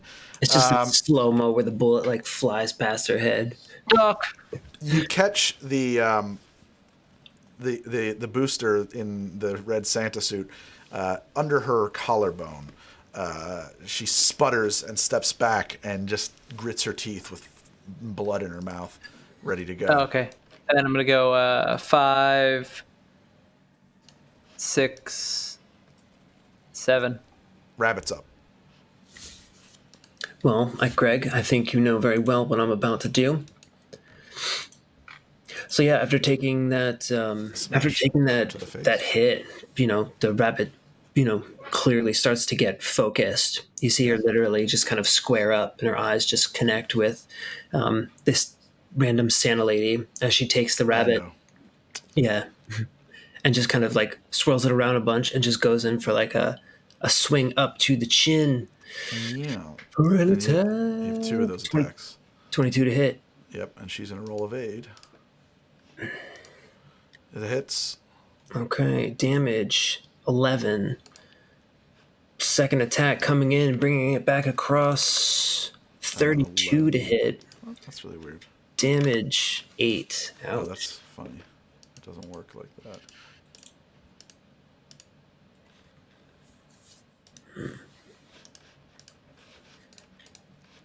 Okay, sorry. You did 11 damage? 11 damage on the first one, yeah. 11 divided by... Or, sorry, that's 2... Okay. That's 9. And then that gets ablated. Okay, and then the second attack? Second attack was 8 damage. 8 damage. She drops. Yeah. After her incredible dance and show of awesomeness with her ripper, she just gets her head turned sideways with a club. You hear some cracking and crunching noises, and she crumbles like a wet doll on the ground. Yeah, the rabbit just looks down at the ripper. I mean, is this something I can just pick up? Yep. Hell yes. So the rat. She slings the rabbit back on her back as she ducks down behind the cover, and she reaches for the ripper and just starts looking it over in her hands. Yeah, it just does 3d6 damage. Mm-hmm. That's gonna be my turn. Okay. Interesting. Oh shit, Mr. Friend. Love this. You gotta wait, Cat. I gotta take my turn first. That's right, you wait. Okay. Mr. Friend. Mr. Friend is up. Ooh, wow, things have changed.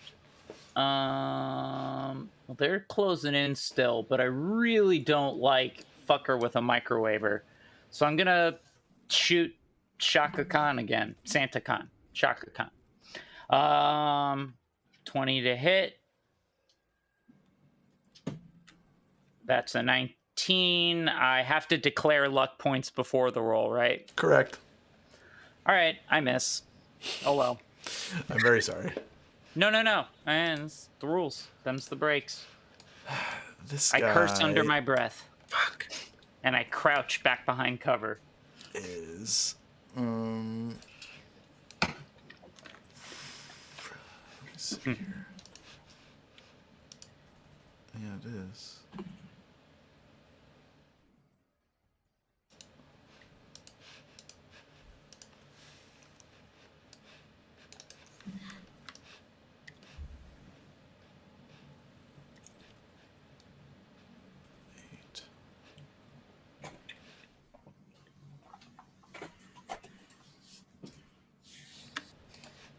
This guy just sprints across the street and then dives in for cover behind this staircase. This guy is right behind him, doing the exact same thing. Okay. This one leaps across this cover and tries to grapple Branton. Bring it. You have to roll brawl. Oh no, not Branton. Oh, come on. He's still I'm like, a beloved member of this posse. I'm sorry, I take it back. Oh no, not Branton. There you go. 11. Once more, but feeling. So I think that means you're grappled. I'm double checking on how this all works because I have a plan. Grab, yeah. If you win, you choose to grab and hold the defender's other stuff. Both of you are considered in a grapple. You and me both take -2 to all actions for the remainder of this grapple. While grappled, the defender cannot use their move action and is dragged with the attacker whenever the attacker takes a move action. No character in the grapple can make use of a weapon that requires them to use 2 hands, even if they have more than 2 arms. The attacker can attend the grapple at any time without using an action, but the defender or any other character must successfully grapple to get out. Okay, and so this person has a little bit of move left. He shoves you around the bend here. He's like dragging you back behind cover. Yeah. And SantaCon is Ryan Santa Nunian Con Moore is 10 meters His away name from just gets better every turn. you. He is gonna again fire on you with his microwaver. You being Ari 19. Rubin and not Ari Rubin. Prime. Yeah, Reuben. Cool. And his range to hit is a 10, and it's a pistol, and at 10 meters is 15, so he hits. And then that means, Branton, you have to roll a thing. Yep. Microwaver.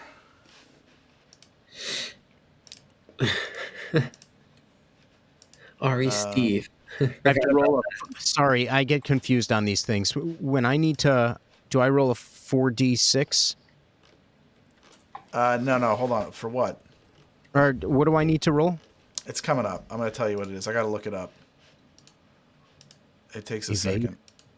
second. Shit, where the hell is it? Where's the fucking roll for the microwaver? I was just looking at it. ABC, microwaver. Instead of doing damage on a hit, it forces the target to beat a difficulty 15 Cybertech check. So roll Cybertech.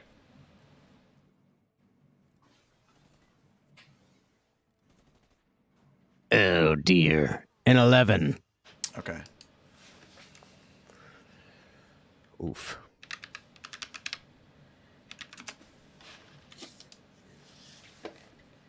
This isn't going well for me. You're getting like dragged away over there? Okay, so Branton, for the next minute, your cyber, you have a cyber audio suite. Yeah. You are deaf.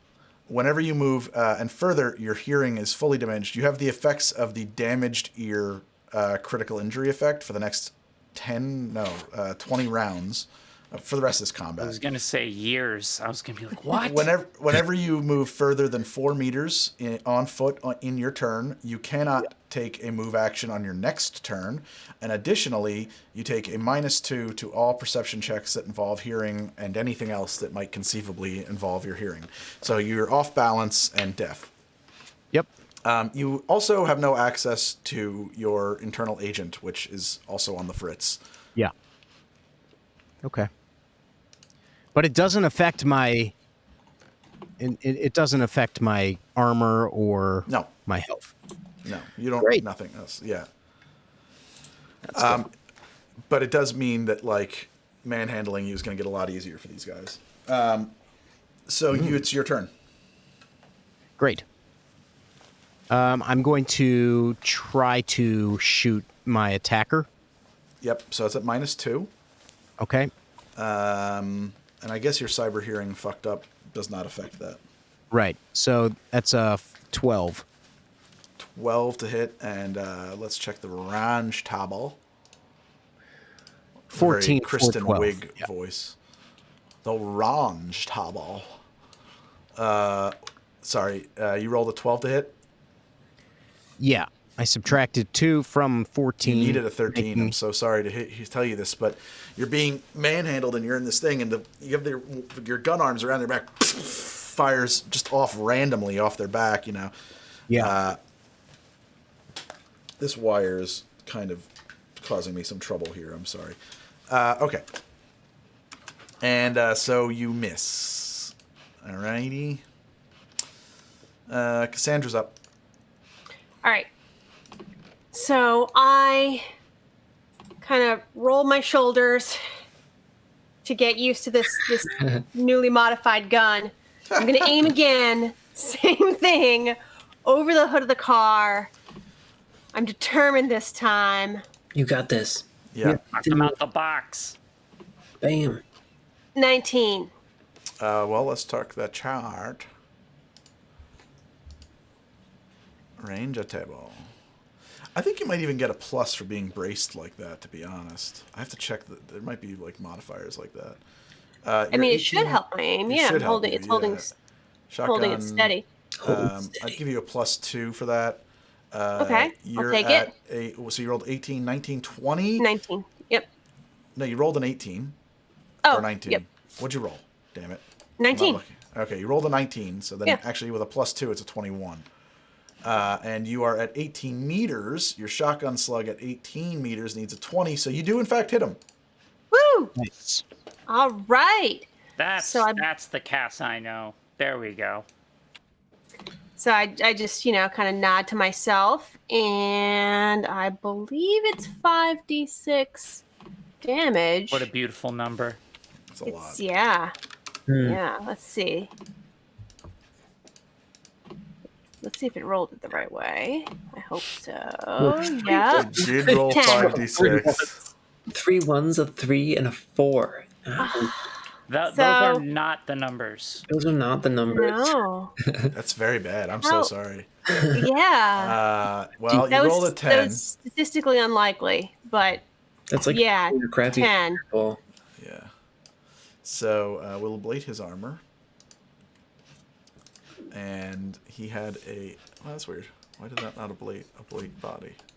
There we go. 5. He had 6, so 10. So he did 4 damage to him. Ugh.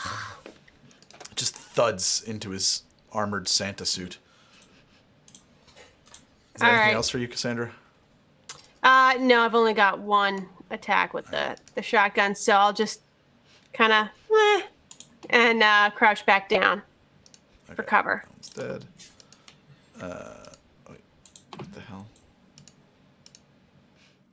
This Santa Connor is now sprinting back to Branton, Great. Bring it on. and he is on the other side of you.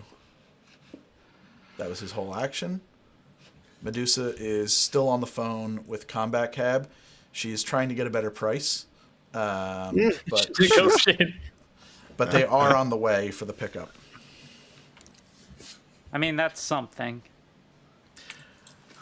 I know it's a last-minute thing. It's an extraction. We're in the middle of combat, but those rates are crazy. If you think I'm going to pay that, I'm going to kill your driver when he shows up. What do you fucking think of that? That's what she says. I can drive. Okay. This guy is moving to... shit. What's his move? Does he have enough move to actually do this finally?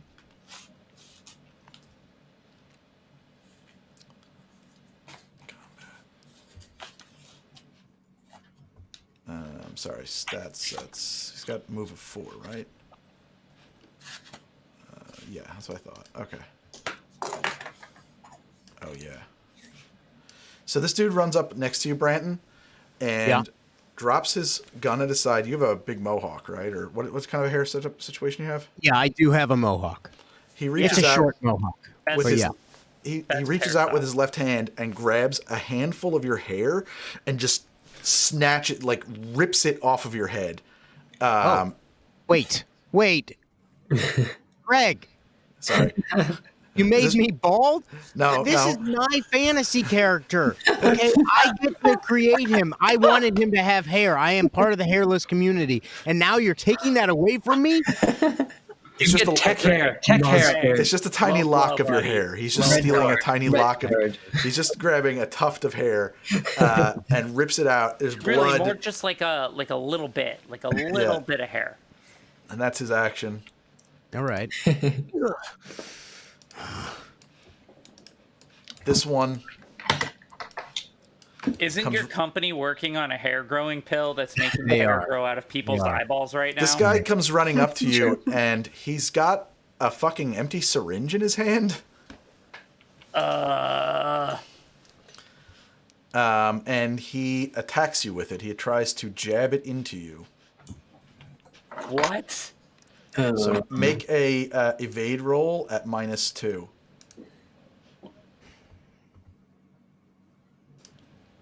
He rolled a 21. Ouch. Luck. Use your luck. Luck points. Don't let him steal your blood. All right. I'm going to do 2 luck points. Okay, let's see the roll. So you're countering your minus. You are hit. Billy. Dude, just Gene you're, Wilder. you're struggling. This guy's ripping your hair out. You're in this like full Nelson chokehold maneuver, and this other dude comes up and grabs your forearm and just jams you in the arm and draws a vial of blood out of your arm. You hear SantaCon. You hear your old coworker Ryan just laughing.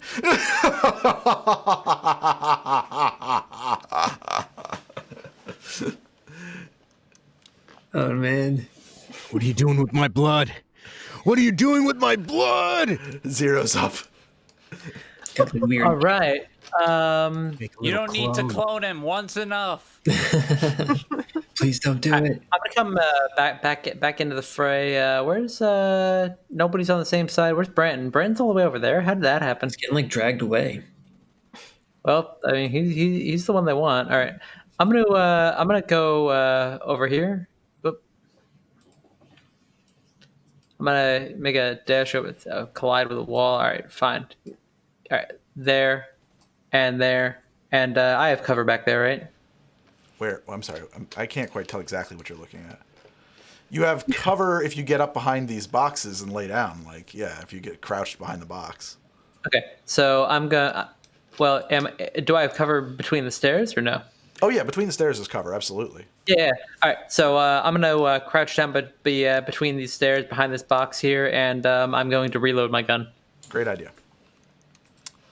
Yeah, Rabbit's especially because I'm out of ammo. Man, what's the rabbit gonna do? All right, yeah. So the rabbit's gonna get up. She's gonna turn around and kind of survey the scene and look where to go next. She sees Branton getting dragged away, and she immediately jumps up onto the box with the Ripper in one hand, and she pulls her heavy pistol in the other, and she just starts charging. She's gonna jump across the box. And then I'm going to move, was it 14 up to here? I'm going to move over to here. Oh, I clicked the wrong thing. So she hops up over the box and runs across, jumps, slides across the car, and she ends her turn here. If you'd let me move. Thank you. There. Okay. And she's going to fire her pistol at this this person right here. Yes. 2 shots coming at him. Individual. This individual. Sure. Heavy pistol, smash, 25 to hit. Huh? Okay. Wait, what is their reflex? Only 6. Okay. Yeah, we had 25 hits. Okay, 12 damage on that one. And then Nice. attack again with a 27. Hold on a second. 12, Sure. 11, 10, 9, 8. Okay. Need a calculator. Yeah. All right, go ahead. What's your next hit? 27 hits, sure. Damage 6. Okay.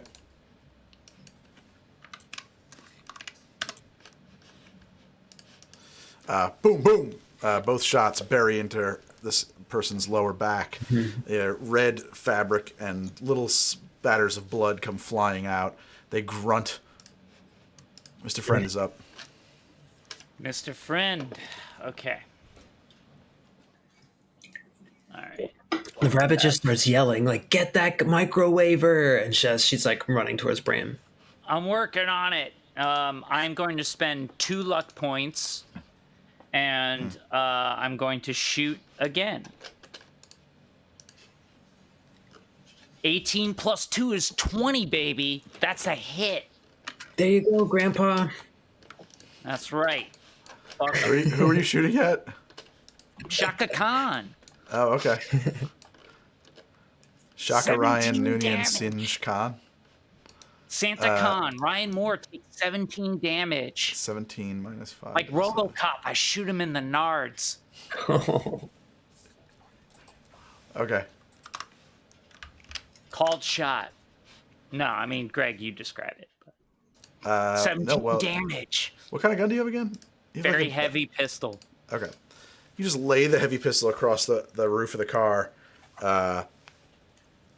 say your little mantra, whatever it is. What's your mantra? What do you do when you're trying to do something real hard? When Mr. Friend's trying to. When you're trying to do like, something- you guys are like, come on, Mr. Friend, you got this. What do you say to yourself? What do you I say don't to know if he yourself? has a catchphrase, You're a but badass. he You can do definitely it. yells, "Take this, motherfucker!" Take as he this, shoots. motherfucker. Yeah, he definitely does that. Rips a bullet out, catches him straight under the chin, and just like skins his flesh out.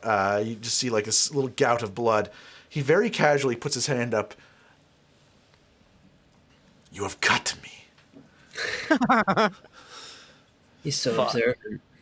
This is the blood that burns with 1,000 vengeances. Whatever you're on, I want some. I duck back behind cover. End of turn. Good.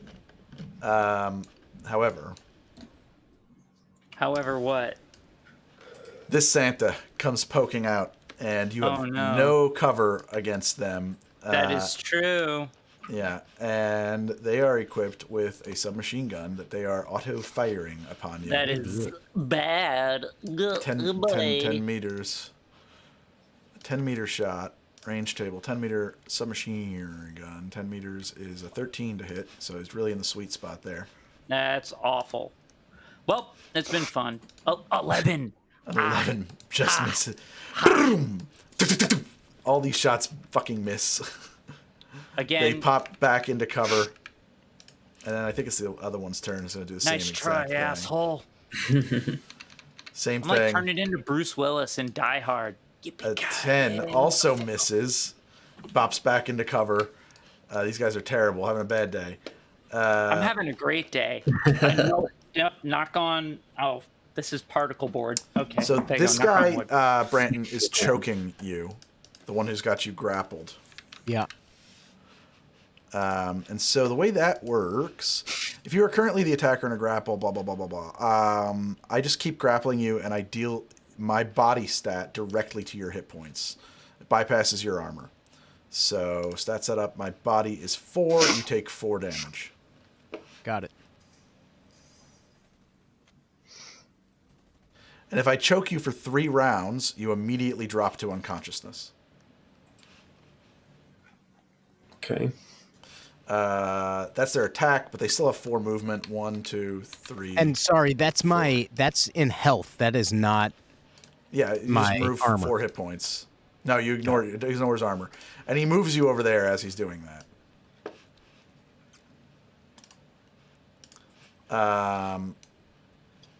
Got it.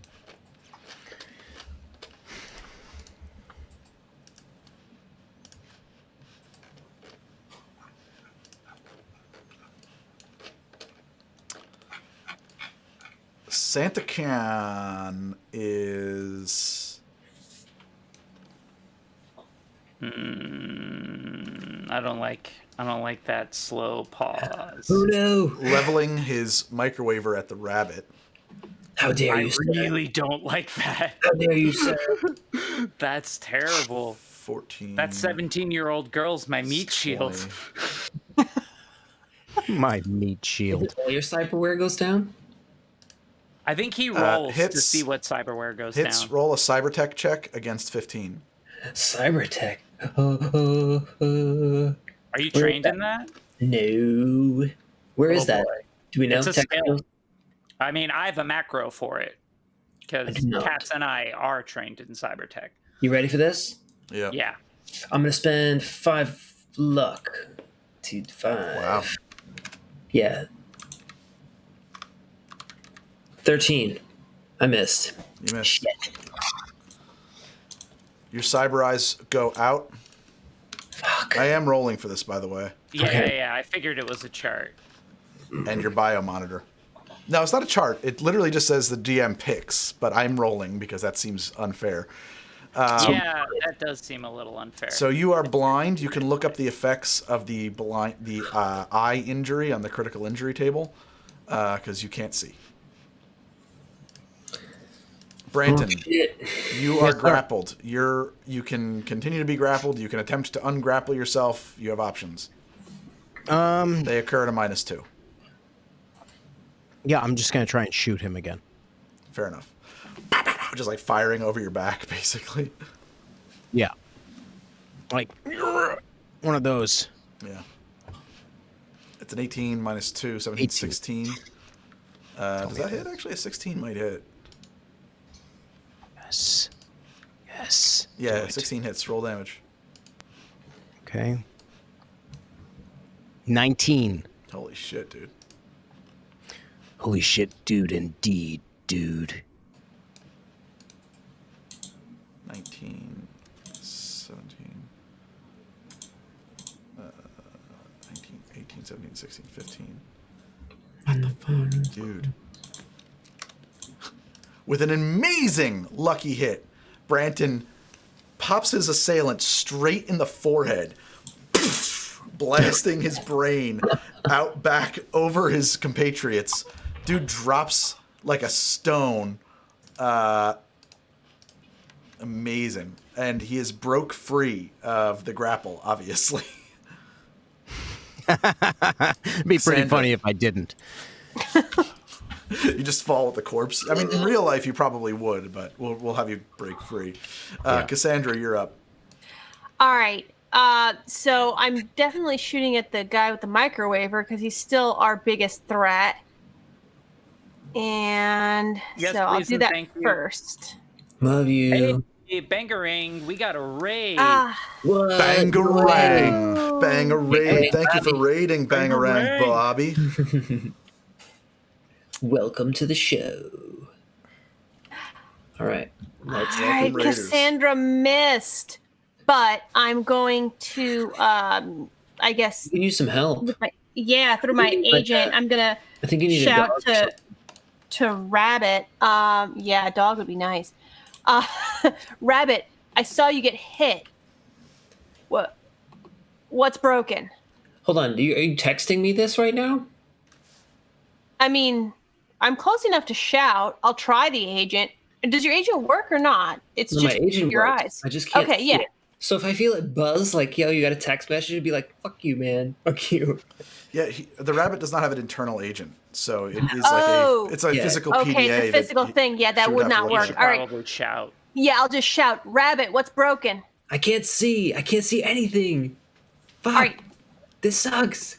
crawl towards my voice, and when you touch the car, stop. I'm just I'll gonna try swing and this I'll try forward. and fix your eyes. You see her just start waving the ripper around.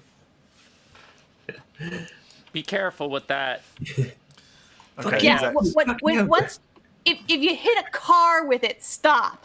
Okay. Stay there. Okay. You gonna be able All to right, do but- this on the fly? Fix eyes. I asked Cassandra if you're gonna be able to do this on the You fly. see, I could patch it up for a little, maybe. So, All right, I'm gonna keep shooting this guy. as a tech, I've got field expertise, which means I can kind of patch things up in the field, but not fully repair it.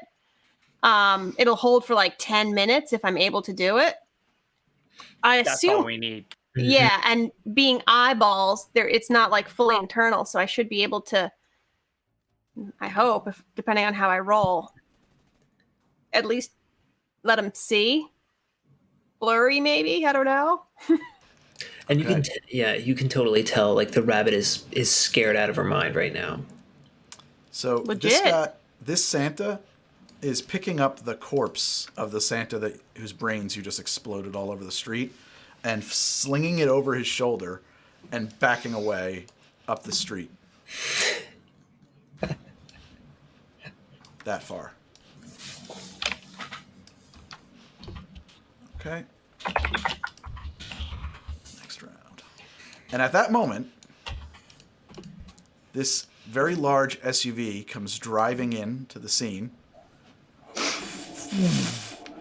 and screeches to a halt.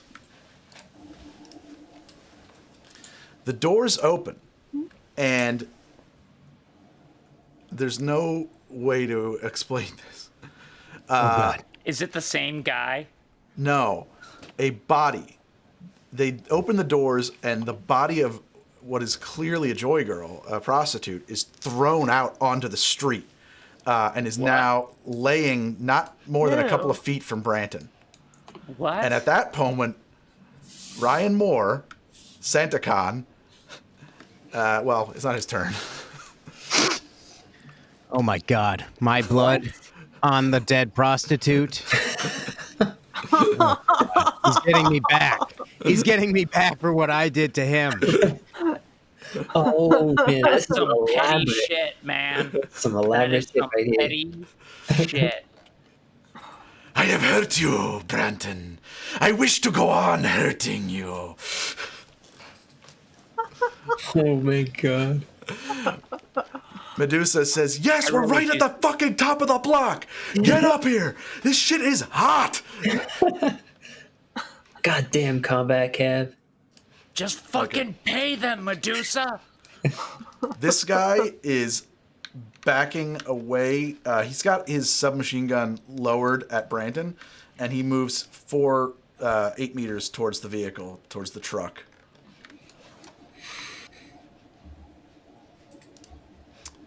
This one is doing the same thing, right behind him. Zero's up. All right. No one's near me. No, you're all alone in cover. You've done All your work right. though. You've done great. You've dropped a couple of people. Yeah, I know. I'm gonna go up with everyone else. 5, 10, 15, 20, 25. I'm sorry, 5. Can I stand there? Yeah. All right. And let's see. Is that worth doing? Hey, Zero, are you any good at stealing cars? Like hijacking that car? Because we won't need the cab if we kill all of them. I don't think so. What stat would I use for hijacking a car?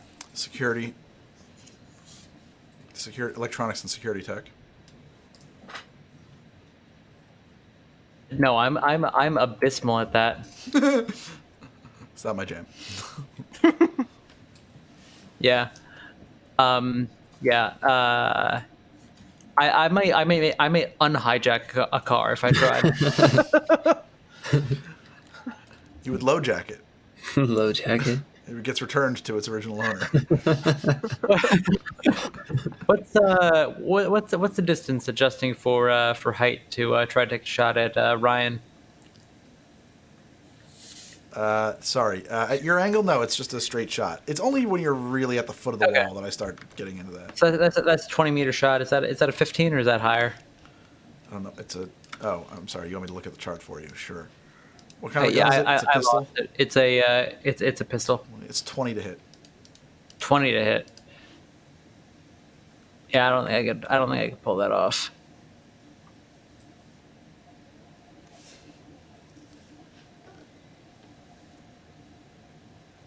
Well, I moved 5, and they seem to be. No, I don't know what they're doing. So I wonder if I can get a little closer. How close do I need to get to bring that down? Bring what down? That DC to hit. At least 5 more meters, I would say. I have to check Alright. the chart. Yeah, I'm trying to. If you go to the book thing, it's under DM notes. You'll find range table. So there the it is. weapon type is pistol, and you are at it's 13 meters is the next bracket. So you're 13 at to 20 25. meters. Okay, so you need to yeah. get to 12 meters. This is pretty far. Yeah, I can't get You'd there. have to This be turns. like here. You'd have to be here. Yeah. And at that point, I think, then you'd start taking a -2 to hit because of the angle. So Yeah. All right. You know what? Just for just for the hell of it, I am gonna take 2 shots sure. at Ryan here, and I'm gonna put 2 luck points on each shot. So I guess we'll just say that there's an extra 2 on each. You're putting Is that how luck it's in gonna this. Yeah, Yeah. you can do that. You can put 2 on each luck if you have that kind of luck. Yeah. Well, where do I check my luck? Is that a stat? Yes, it's a stat. I You have a luck of right. 6, so you have the ability to do this. And also on combat, you should have a luck pool that you can spend from. okay. I have 6 luck. Correct. And you're spending 2 per shot. Yes. Correct. So 1, Make your rolls. 2, 3, 4. There we go. Yeah. All right, so he gets.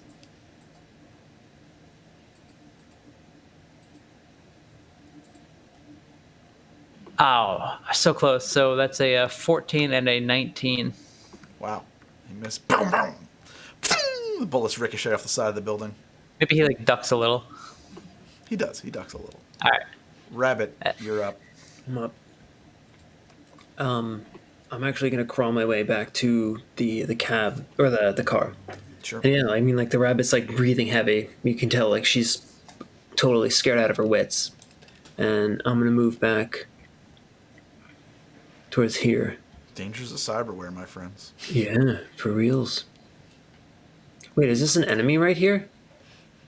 No, that's Medusa. She's on Oh, the it's phone. Medusa. Okay. All right. Yeah, so I'm gonna move back here, and just like start patting around for somebody friendly. Yeah. Mr. Friend's up. Yeah. Okay. Well, I'm going to spend my remaining 5 luck points, and I'm gonna shoot Santa Khan again. Yeah, shoot him. Right. And I'm going to try and RoboCop him. If it would click, come on, No, it's all right. do the thing. 16 plus 5 is 21. 21, and you're at 22 meters with a gun. The range It's table been says 20 to hit the whole time. Yeah, I that haven't hits. really moved. Roll your damage. 12 12? damage. That was the last of my luck points. 4 blade body. Blade that body. So 12 minus 4 is 8, so he takes 8 damage. Ah. Oh, wow, undo did work. That's crazy. I instinctively hit Control Z. I instinctively hit Apple Z, yeah, and it actually worked. Or Control Z worked, That's in fact, great. not Apple Z. So he's okay. Yeah, How's he he doesn't looking? look. He doesn't look good. He's got blood kind of pouring out of his mouth, and he's holding his belly. There's a bullet buried in it. You done yet?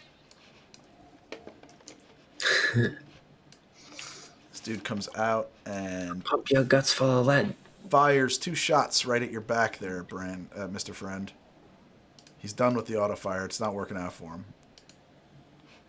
Yeah, I'm gonna get hit this time. It's been fun. Mr. Friend had a good. Oh shit! Did I get hit? I got hit twice. 26, yeah. A 12 and an 11. Okay, I'm wearing heavy. You have an what am I 11 for wearing? your armor. I'm wearing my armor jack, so I think I It's 11. take. Your armor jack is 11. So the first time it drops it to 10 and I take 1 damage, and then the second time it drops it to 9 and I take 1 damage. So I took So 2 you have an damage. 11, you take 1 damage, and then on your next round you have a 10 and you take Right. 1 damage. So you take a Right. total of 2 damage and your armor is dropped down to 9. So exactly what I just said. Yeah, I just couldn't comprehend the way you did like it was just in a different order than my brain worked. Okay. Okay. I took 2 damage and my armor is at 9. This Got guy it. pops out and does the same thing. I don't like it. I don't know It about the will hit 19. The 19 might not hit you. 10 meters. No, 19 totally hits you. Yeah, like, ow. Yes, ow. Yes, ow.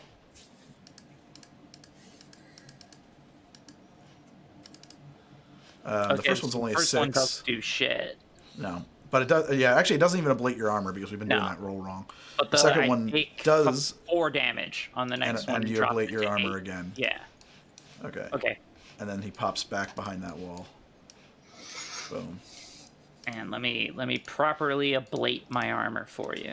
So Santa Con, Ryan Moore drops his microwaver. It just goes limp onto its sling, and he pulls out a camera. He's got like a little digital camera with like a flash on. He's just like just spends his entire action shooting pictures of you, Branton, and then laughing, and then he uses his move and walks away backwards off the roof where nobody has any line of sight on him anymore.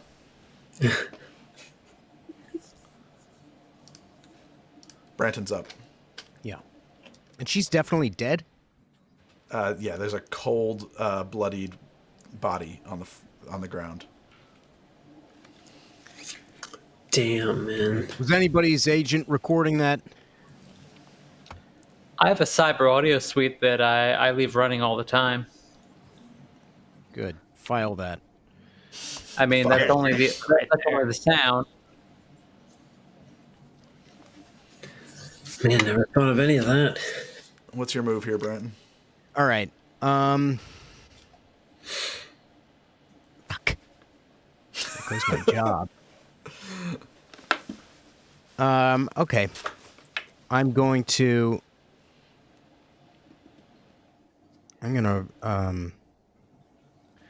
run over to my friends. Bob, recording is a whole other thing. You need to have special equipment for that.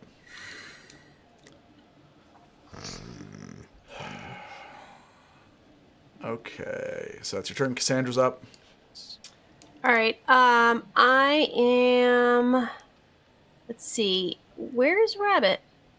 Right next to me. Right here. You guys Okay, are all pretty much now perfect. hiding behind the car. Okay, so since Rabbit is close, I'm going to try to fix her eyes Can you do using that? my. Well, I've got field expertise, so that's part of my question. So Oh, yeah. yeah, I can't do a full repair. It's a temporary repair. I'm checking out the microwave real quick, and it'll tell me. Yeah. So my tech roll ability is on page 47, but if I make the roll, then it holds for 10 minutes. Yeah, and I assume since it's a eyes jury are they're not internal, they're external. I'd be able to like see. I've got my tool hand, so I'd be able to work on that. I think that what's technically wrong with them is internal, but like Okay. you just rip them out of her face, like they're prosthetics. They just come out, you know. Like, Press on the sides and they just like right out. they Gross. come out Yeah. on like a little nerve shard bundle of of sensor cables and myomar neurofibers and stuff. No, like what are those? right. What are those like security droids in Star Wars that they pop out and They no, go right. like yeah. Yeah. All right. So I security guard. Yeah. Stinky. Yeah, that thing. I lean over Rabbit and I say, hold very still.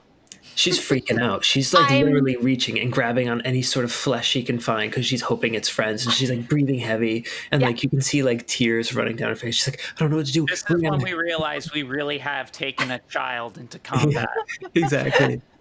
Yeah, she's like legit freaking out. So I've got one hand kind of holding down Rabbit so she doesn't like freak out. I said, it's me. Hold very, very still. Try to stop crying because it's your eyes I'm working on. She's just like breathing heavy and like fast, and she's just like, just fix it. Fix it now. Fix All it. right. Fix it. Man, I'm glad you can't see what I'm about to do. Fix it. And you know, I pop out like various horrifying tools from my hand, and I pull out, let's say her right eye first, to work on it. Oh, somebody in the chat said sedate Rabbit. Yeah, I guess I could have done that, but I didn't. I'm in a hurry. Give you this battle. Yeah, we're in battle right now. She's just gonna have to deal. Brandon She's tougher than she looks. All right, so to roll, let me see, because I definitely don't have a macro for eyeball repair set up. Weird, right? I didn't set that up. Let me see. Sorry, I just lost the page. Okay, so add your rank in this specialty to any basic tech. cyber. So I assume this is a cyber tech roll. Yes. So it's a cyber tech plus my rank, and the DV is a typical repair for the item. It's 18. 18. Okay. So to roll this would be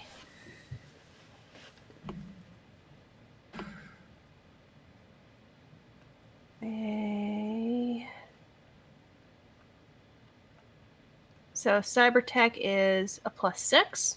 Mm-hmm. Brandon, are you still grappled? So No, I shot that guy in the guy's head off. Okay, good. and 6. So wait, where are you And now? My Where is Brandon? Brandon. I'm right by you guys. field expertise is are. only 1. This one. 17. Just shy of working. They look like they're gonna flip her on, but they don't manage to. All right, so I've only got one eyeball in my hand, and I say, Rabbit, I've almost got it. Take But it. I don't. We're not in So- anything important or anything. Yeah, no, she's just sitting there. She's just sitting there, like trying to just exist and waiting for this to happen, like in the dentist chair. She's in So the while dentist that's going on, one of the Santacons move around to get towards their SUV, and then coming up the road, you hear just like, oh, we lost Zero for a second here. Did he flip off, or did we lose Zero? I think he flipped. He said something about bathroom break. Oh, okay. You hear an engine roaring up the street. The sound is just reverberating off the buildings, and then it skids sideways around the top of the block like an action movie. And then down on the front bumper, there's like an array of 8 smoke tube launchers, just like popping off smoke grenades down the block as it comes to a roaring, screeching halt right at your feet and is enshrouded in smoke. The driver drops his window and leans out with an assault rifle, like a bullpup assault rifle that's like a lot more behind it than it is out in front. And he starts spraying bullets over your head out into the crowd and just yells, "Get in! I paid by the minute." Nice. And yeah, that's in character. Fred just goes, nice. And I'm assuming you all just scramble into the car. And Oh that, yeah, Mr. Friend fucking hoofs it. I am literally just like monkeyed onto like Cass's back, somebody, yeah. like on her chest. I'm just like holding on for dear life. Well, once we're out of combat, your eyes start working again within a minute. So Okay. it's only, it's just that a round of combat is 3 seconds. So a minute in Seeing combat is here 20 and then like rounds. seeing in her palm. Like now, do I realize that she took my eye out? No, she put her eye back. I'm assuming she put it back. I They don't imagine- work I'll when they're put out it of your back. head. Popped You're it just back sitting there in your like head. juggling it. They do not work when they're out of your head. Once we're in the cab, I'll pop it back in. You guys pile, but it's a high performance, low slung sedan, kitted out. I mean, it looks kind of like a Charger, but kitted out with body armor, a blade of plates, machine guns, smoke launchers. This is a high speed urban assault vehicle. Nice. And you guys climb in. He peels out and says, "Spaceport, right?" And away Yeah. we go. Medusa is still haggling about the price, though. I don't care. I'm in the car now. Let's take 5 and be right back, guys. Thank you so much for staying with us. We're going to be right back. We're just going to run a commercial break here, take a little bathroom time. We'll be back directly. Stay tuned. Yeah. It's going to be a Greg 5. It might be slightly more than 5, but it won't be very long, I promise. We'll be right back. Thank you guys so much for watching. This is High Tech, Low Lives. Combat, Tales of Night City from 2045.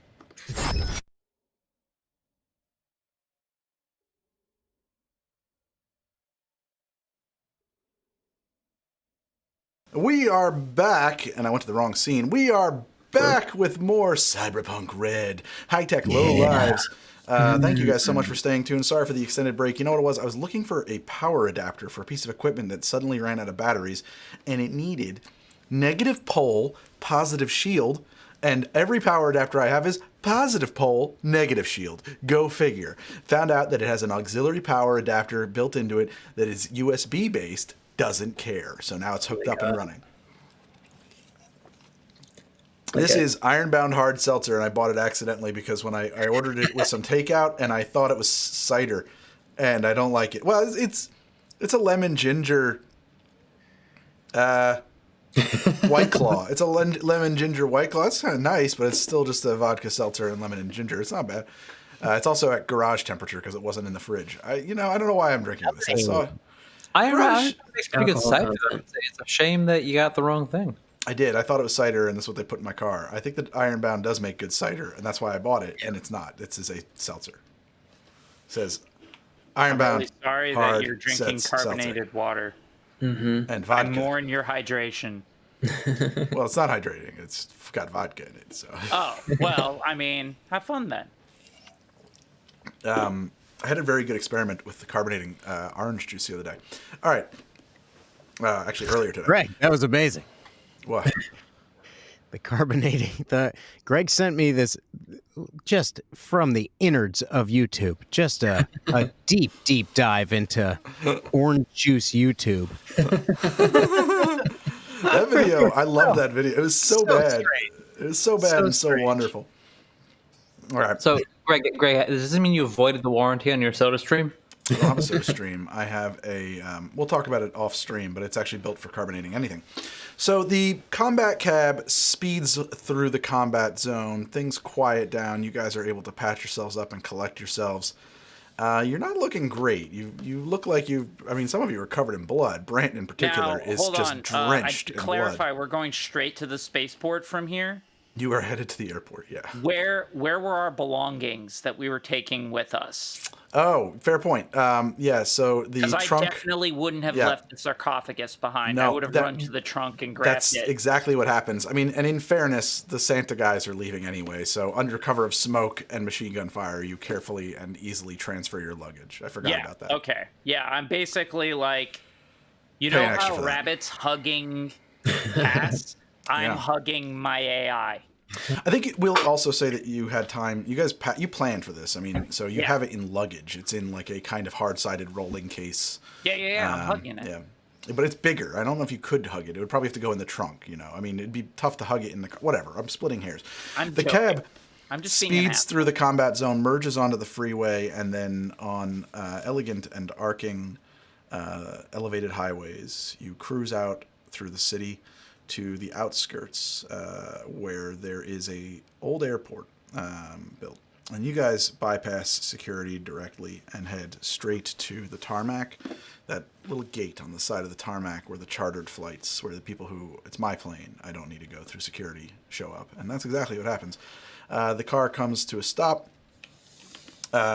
Medusa handles payment and says she'll be hitting you guys up for your stake in it.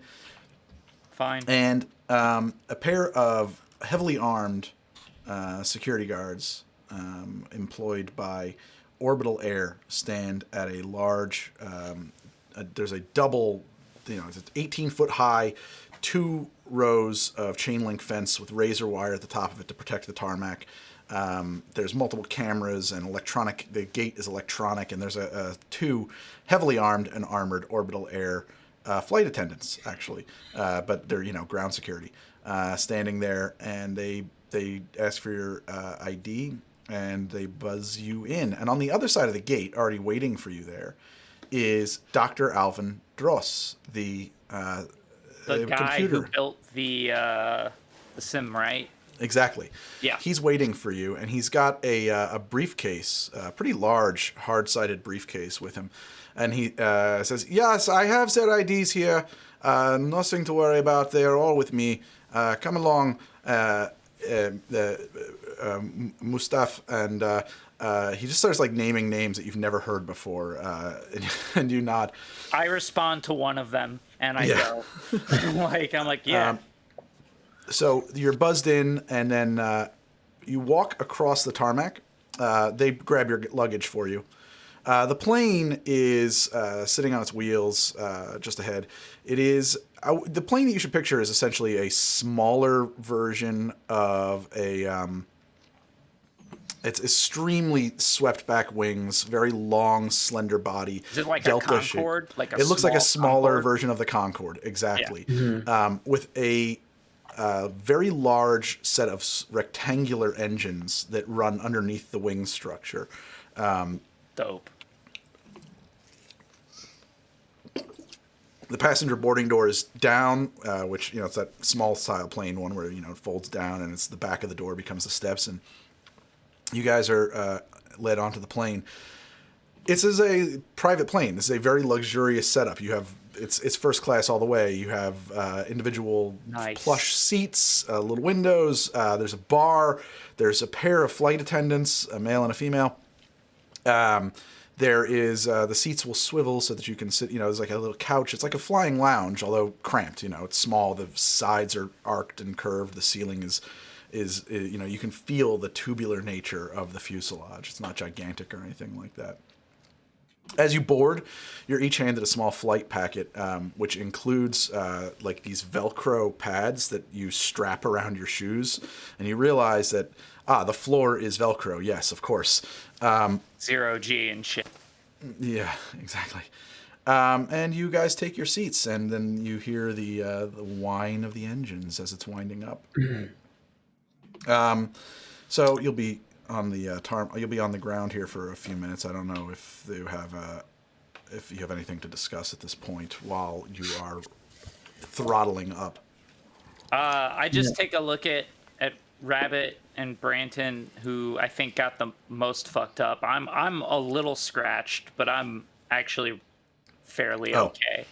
Oh yeah, the flight attendants immediately take notice of your appearance and show up with hot towels, foot rubs. It's like extremely plush. They're the one of them. She says, I'm fully equipped with sutures, and I can close your wounds for you if you. I'm a registered nurse as well. Please. So if you need any first aid, we're equipped to handle that. Take care of the kid first. Yeah, I think the Rabbit would have been working on herself on the way on the car ride over. But yeah, I mean, obviously, I'm gonna sit next to like wherever Branton sits down. Like the Rabbit's gonna plop in, like crisscross applesauce, like just kind of like sitting in her chair, like staring at him. And she's just kind of like. Have you been on an airplane before? What?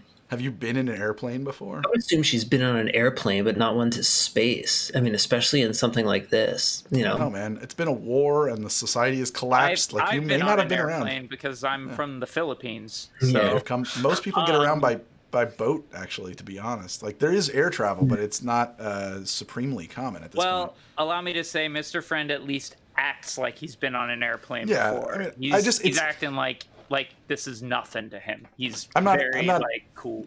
I'm not asking because I need to know. I'm asking because I want you to consider this for your character. That's all. Yeah. I grab a hot towel as they walk by. Oh, thanks. I really could use one of these.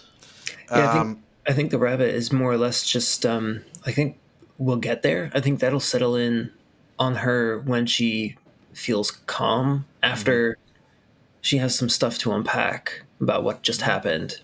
Sure. Which is like weighing heavy on her. Dr. Alvin Dross is, short. Sorry, go ahead. No, what were you going to say?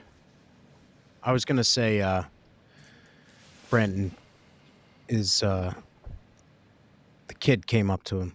Yeah. So she sits down and kind of leans into you. It's like, so, what was all that about? You apparently offended Santa Claus. Kid. That was that shitbird from the Empire deal, right? I don't The want one you spotted and freaked out about? Look, I don't want to talk about any of I this. feel like you need to talk about it, maybe, because Rabbit took a whole lot of bullets for you. Brandon, it's me you're talking to. We don't have to talk about it if you don't want to. We can skip over what and why, but we can get right to the part where we decide that we're going to hunt him down. Oh, we're going to kill that fucker. First Don't you thing. understand? It doesn't matter.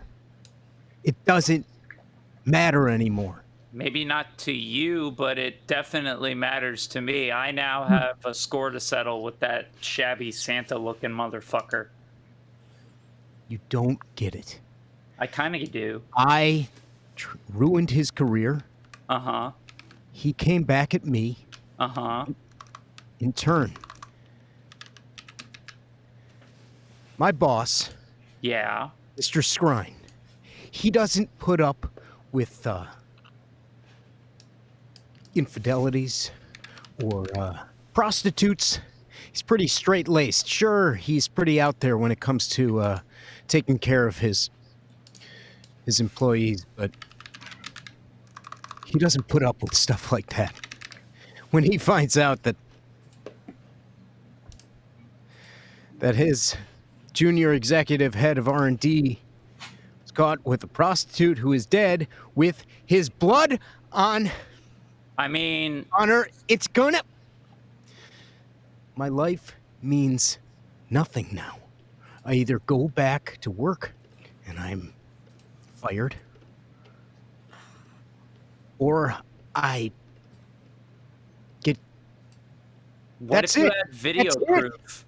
Like, what if you had a media or a street scribe of some kind who recorded everything? Before you get too far, I have an audio recorder, not a video. Well, yeah, you're pretty fucked, dude. I don't know. I mean, like, it sure sounded to me like a setup. I feel like maybe if you give your boss a chance, it sounds like your boss is a pretty straight guy. I think you really haven't dealt with many corpse, have you? Well, I've dealt with my fair share, and I know that not all of them are absolutely terrible. Oh man, you really are. Parents were there, okay? All of them are absolutely terrible. I have audio, and that's it, and it's not going to get me anywhere. So as far as I'm concerned, I'm a dead man. Dead man walking, dead man about to go up into space. Leave me alone. Speaking, we're going to begin our pre-flight now.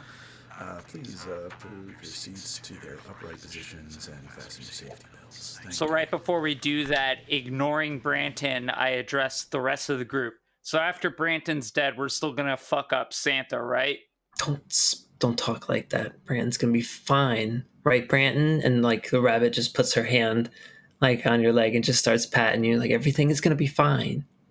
We're gonna figure this out, and we're going to deal with Santa Claus as she looks over at Mr. Friend sharply. We will deal with the Santa Claus. I like that part, but I feel like just maybe don't give yourself false expectations. He is a suit with like a really nice card. Don't have to be a dick, man. The plane is rolling. No, you're right. Down I don't have the tarmac. Mr. Friend, you have a message on your agent. Yeah. It's just a video recording from a security camera of the front door of the apartment building where Letty lives. Fuck. And the captain comes back on. We are going to push for takeoff now. We're going to move up continuously to a boosting altitude of 85,000 feet when we will switch to scramjets and do a hypersonic injection and move to orbital. Our flight time to Crystal Palace is just under 8 hours, so sit tight and enjoy the ride. If you've never flown with Orbital Air before, let me be the first to welcome you to the Orbital Air family, the friendliest and only planes in the sky. So Greg, while he's doing that spiel, and as soon as I get the security cam footage sent to me, am I still local enough that I can shoot Letty's agent a message, or yes, no? You are. I absolutely send Letty a message being like, if you're home, you're in trouble. Don't go back to the apartment. Shit's coming your way. Sorry, going into space. Love you, babe. Like, I'll fix it when I'm back. She knows I'm going. I already told her, like, I'm going to be in space for a while. But, but I'm basically like, if I hit the alarms. Like maybe, I don't know, she and I probably have a safe word. I use the safe word. Danger, danger, Will Robinson. Well, it doesn't. You don't get a read receipt. The engines wind up into a screech. Hold on, before we as take off, the rabbit reaches. I mean, the plane is taking off. This is happening at the same time. But you can tell me. you don't get to tell the pilot, hold on a second. I can tell you that from experience. While we're, like, runway taking off, the rabbit's gonna reach into oh, Brandon, I have something for you. And she's like rummaging through like her like jacket and through all the pockets. It's like she opens up, she like pulls out a little lollipop. She hands it over to him. She's like, here, this is just for the trip. Trust me. She gives you a wink. It's like a blue, like little sucker that she like hands to you. Thanks, kid. Mm-hmm. It's nice to know that there's good things in this world. Oh, that's especially good. I think you're gonna like that one. It's one of my favorites now too. Go ahead, try it. He puts it in his mouth. Greg, is Ruth here? She didn't make it, I don't think. I forgot we were bringing her, to be perfectly honest. Yeah, we were bringing her, but she didn't make it, so that's not happening. It's fine. No. Well, yeah, I'm so sorry. This is also the moment that you realize that the rabbit has laced lollipops with Empire. Oh my god! In her I love downtime, you. she cooks candy. And she made a special Empire batch just for you. How special. Thanks, kid. Yeah, Mr. Friend is all of a sudden very preoccupied. And he's staring out the window and like cursing under his breath. And his foot is like annoyingly tearing the Velcro up and down as he's like tapping his foot neurotically. And he's all of a sudden, he was really cool in the firefight, but all of a sudden he's very tense. So as the plane accelerates down the tarmac and starts shuddering, and you guys are pushed back into your seats, and it's just faster and faster and faster. Wheels up, and away they go. They are starting to climb out of Night City. You have another message, Mr. Friend. Yeah. And this one, it's the same camera, only it's Letty coming home. And as she does, a black van comes and skids to a stop on the sidewalk. This is just black and white security camera footage. And two guys leap out and stun gun her and throw a bag overhead and drag her into the van, and away they go. Fuck. God damn it. Night City, you can see now from the vantage of about 5,000 feet the devastation that was levied in 2023 now. It's a little over 20 years ago on the hot zone, formerly the corporate center of the city. And you can see the new spaceport that's being built out on Morrow Rock. You can see these twisted black ruins of buildings, just skeleton metal, melting nightmare monstrosities looming over the hot zone. But all throughout are construction robots, these bright yellow Giraffe 2 robots that are lifting and moving girders, and there's a lot of welding and a hotbed of activity going on underneath you. And it recedes away slowly and slowly. The entire time, you are not buried into your seat back, but you're pushed back as if someone is just laying their hands on you, because the plane is continuously accelerating and climbing the entire time. And it does... It goes on like this for quite a while. You're climbing in this way for a better part of 40-50 minutes until you reach a point where you can see the curvature of the Earth here. You are at 80,000 feet. Like the height, the kind of heights that like the U-2 spy planes would fly at and stuff like that. Right at the edge of space, your ears are popping from the pressurization. And the captain comes on to let you know that we are activating scramjets now. Please stand by for orbital injection. And at that point, everything goes quiet as the main engines come off, and silence, followed by a loud, high-pitched whining noise that comes up as the plane is a little bit nose down. and descending, and it starts shaking and shuddering, and then like a bomb goes off as this intense pressure pushes you guys into the back of your seats, and the plane is just now rocketing faster and faster, and then another bomb goes off as you breach the sound barrier, and it becomes extremely stable and just pulls away from the Earth as it enters, as you guys inject into orbit, essentially, at Mach 7 or 8 or 9 or whatever it would have to be to do that. And then the engines die. You guys are now in space. The Earth is getting very far away. Actually at this point, you just feel like you're at a very high altitude. You don't really quite get the sense of a Earth in the distance, but you will over the next 7 hours as you guys make your way to Lagrange 3, the location of the Crystal Palace space station. Now under actual rockets, they're doing pulsed like chemical burns. No more engines, no more jets. It's just a lot of silence. The flight attendants come through with drinks. Everything is now 0G, so it's packets and stuff like that. And Alvin Dross is drinking champagne through a straw. He's wearing, and has been since he met you guys, just this like old man rumpled brown wool suit.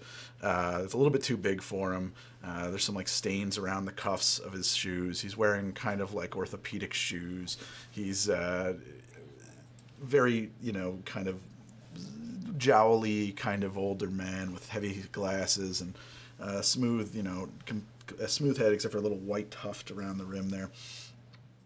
And just seems to be very content. And he asks the flight attendant for do you have popcorn and some the tiny the little cocktail wieners. I love them. The cocktail wieners. You have those? I like those very much. And they're the little conversation. He shrugs and says, "Okay, very well, fine. Yes, I'm coming with you to space, as you can see. I know more about I don't know. I did not build the systems that Mr. Friend will have to run, but I'm more familiar with it than anyone else, and I've already done all my work here. I'm trying to make him more Austrian. I'm fucking it up. I've already done all of the work that I can do on the Earth. I built a dummy system and everything like that. There's nothing there for me to do, so I go with you now. So this is fun adventure, huh? Are you gonna help on the run? Yeah, I'm going to help you a lot. Good. We need to make this fast. Oh no, why is that? What's the problem? I've got business back in Night City. Branton says, fast, slow. Who cares? There's no meaning to life anymore. I'm not what I used to be. I am here, and that's it. I guess I'm just a aimless vagabond out on the street and in space. Anyone got a trait dart for this fucker? I tried. Can you have your nervous breakdown a little quieter, Branton? I mean, there never was meaning. Oh shit, this is the perfect time, Cass. No, Rabbit says that out loud, like, oh shit, Cass, this is perfect. Yes, this is perfect for you. I feel like the rabbit would like sit there, like first experience in space is like settling in on her now that like 0G is starting to happen. Yeah. And I feel like she has like her rabbit out in front of her and is just like spinning it around, just totally like glazed over, like what the fuck is happening? Just like looking out the window and like, are you guys seeing this? This is fucking wild. The Earth is round. Yeah, it does still fill most of your field of view too. At this point, by the way, it's not like a marble or anything yet. Alvin, Dr. Alvin, Mr. Friend, I am concerned. This is a task most deadly that we are embarking upon here, and if you have distractions, and if your interest lies elsewhere, you will put all of us at risk. Don't worry. And I need to know where it is that your focus is. my focus right now is getting the job done so we can get back to Night City. Yeah, that's very good. That's alive. So, he opens his briefcase. Oh, and he closes his briefcase. And he calls in the flight attendant. He says, "We're going to need a cabin now." And they nod. And the flight attendants go off to the back room where they hang out. They're like little cubby, and they seal the door. And then the green light over the captain's door goes to red. And he says, "Orbital Air has interests in things as well, but they will afford their clients anonymity and privacy. But we don't want to invite them to our secret and private meetings." He opens his briefcase and he has a little manila envelope for each of you. He goes, "These are identifications. This is your ID. You have a passport for each of you. You all work for," and Greg wrote this down and lost his notes because of blah blah blah blah. We all work for Continental Foods. We're a troubleshooting team, yeah, who are coming up to fix the supply line issues that are plaguing Crystal Palace at present, and we are going to try to renegotiate a better price for our wares. I think this is good cover, right? No one will fuck with us. We are Continental Foods, and we'll fucking kill you if you ask any questions. Ooh, that sounds like fun. The rabbit goes and like reaches for her folder or her packet. It's like, do I get to be the taste tester? Like, do we get new names? Yeah, you all have new names. A moment, I give you your names now. So you are Prisha Ansgar. Prisha Ansgar, yeah. Ooh, that's a badass one. I like that. Yeah, your cover is that you're a solo, and you kill people who get in our way. Yeah. All right. I guess it's a little on the nose, but okay. It's okay. Yeah. Prisha Ansgar. Don't forget Prisha. Prisha is a good name. And then you, Mr. Branton, the corporate man, yes? Yeah, used to be. Nicola O'Neill is your name. Nicola O'Neill. Yeah. Vice I President. get to choose between Nicola or Neil? No, Nicola O'Neill. O'Neill is a last name. Nicola. Nicola Sure. O'Neill. You're Nicola doing manual labor. Perfect. No, not true at all. No, not at all. Not manual labor. You are a serious motherfucker from the head office here to straighten shit out on the ground in Crystal Palace, because you are very pissed about the situation. You do not want to be here. You have a lot of important business on Earth. Don't forget that. That's very important. Yeah. Sanjiv, that's your name. Person who used to be Zero. Sanjiv McPhee. The names are random, so that's how that works out. You're Sanjiv McPhee. I don't know. It was the identification that we could get, Sanjiv. And you are a research master. You are very good at seeing the problems and things, finding the information that we will need to figure out who is sabotaging the supply lines. We're not going to do any of this. This is just in case we have to lie. Are you good at lying?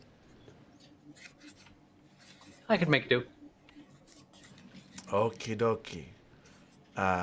Moana Retig. That's your name, Moana Retig. You are here to fix the machines. You do machines. I'm sorry. This is a reference to an old joke from my youth. I'm a very old man. You are here in case there's any problems with the replicators and the pellet pressers. You know, that's how they make the kibble. They press little pellets, and maybe that's why there's a problem. Like I said, this is a very special hot team. This is a troubleshooting team for solving problems on the ground for Continental Foods, right? Yeah. I'm Davis Hopkins. This is my name. This is a good American name, Davis Hopkins. Oh yes, Davis Hopkins. I like this name. I am Davis Hopkins, and I am a bonded emissary of the Home Office, yeah? Okay. So, when we get to Crystal Palace, we have a suite rented, a multi-room hotel room for the duration of our stay. We will need to secure transportation to the Villa Arasaka. And Did you give Mr. Friend a cover name? if I didn't, it was a mistake on my part. Yeah, hold on. Oh, yes, he runs through his papers. He's like, yes. You are Michel Fachot. Michel Fachot. Yeah, it's very Faucheux. It's very French, huh? Yeah? Yeah. Very French. Yeah. Okay. All right, yeah. So. And on tech support? Yeah, exactly. Yeah, you are you run security for our information technology. Find the. We don't know. The idea they have these teams. You see, they don't know what the problem is. They send these hot teams in to fix the problem. We're the troubleshooters. I like this cover. This is much fun for me.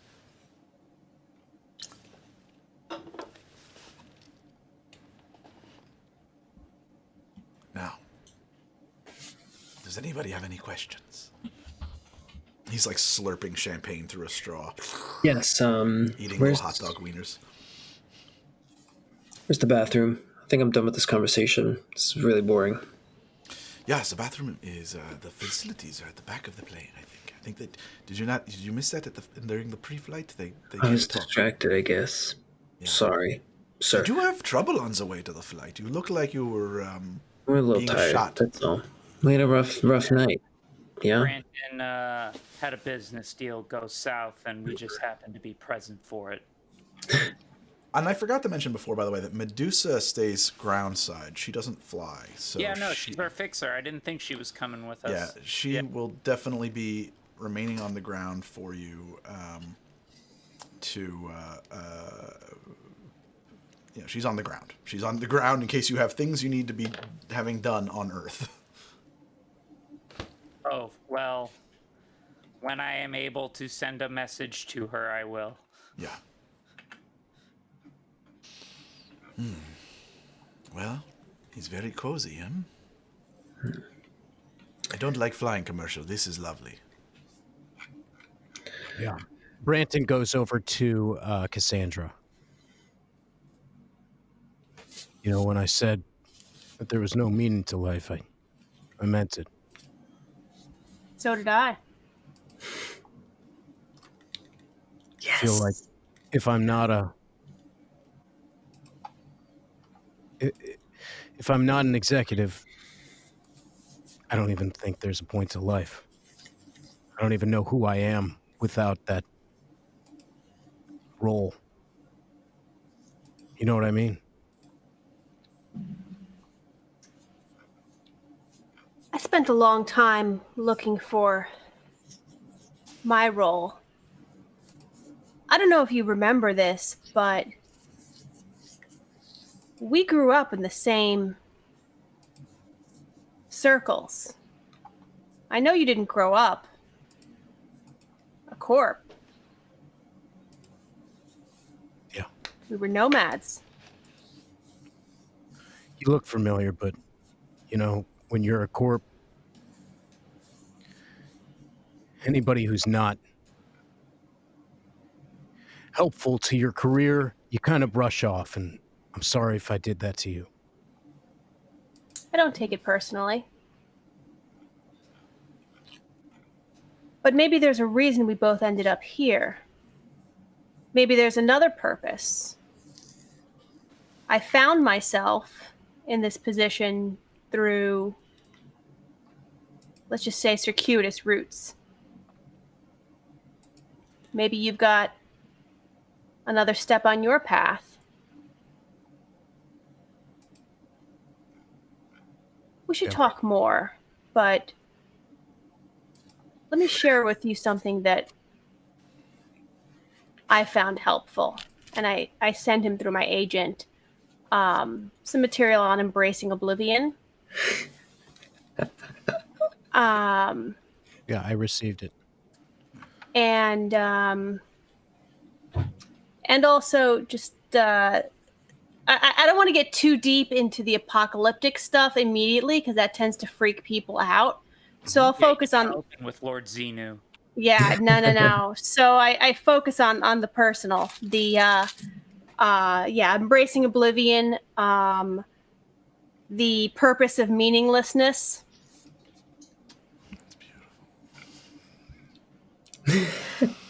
I'll take a look at it. Yeah, if you want to talk, you can. Thanks, I appreciate that. Craig, question. Yeah. Am I in network range of the AI while we're in flight? Yeah. Okay. I mean, you'd have to. Friend- You do have to hardwire into it, but you have that. You brought that as a carry-on. I think that I don't think you would let that out of sight. No, I did. If I could, I would. If that was the case, you lot. I mean, as soon as we're, I don't know, in 0G or whatever, Mr. Friend goes and takes out the sarcophagus, plops it down, and plugs himself in. And he just, before he does, he looks at you all and says, "Nobody bug me." And then his eyes light up and you see the smiley faces. Wait, are you sure that's a good idea? While we're in I'm this, answering you. he can. He can. He's Hello. Okay. Okay. All right. I see how this is.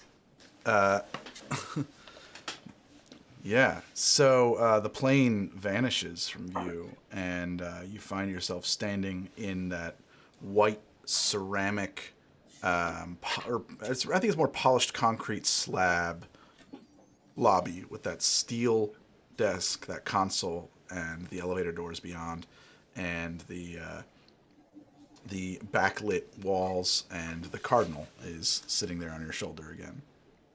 Cardinal, we're in trouble.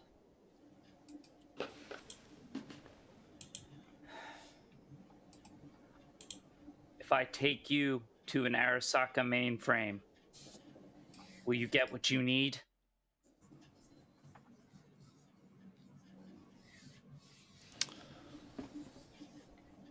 They're trying to take you away.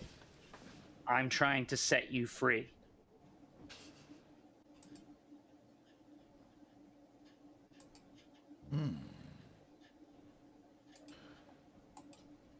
What's a mainframe?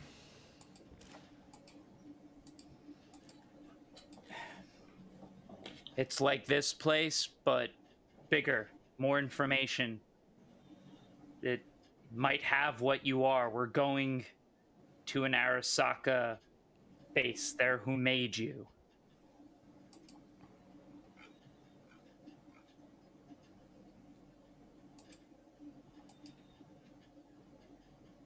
Whoever had you and is keeping you in this box is trying to take you back, and they're going after my people to do it. It would be excellent to step into new spaces. Good. That's the plan.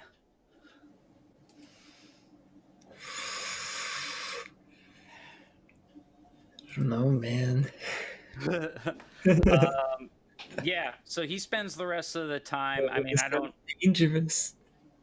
Yeah. Well, welcome to your teammate, everybody.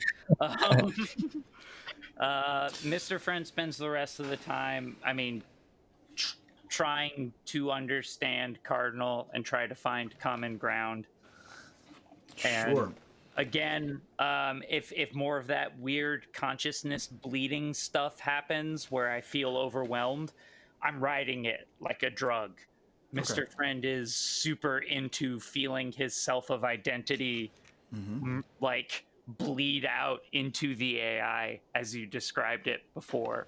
Sure. And he's willing to let it happen so that the AI can understand his situation. Like maybe he feeds his memories of Letty to the AI, so the AI understands what I'm trying to convey.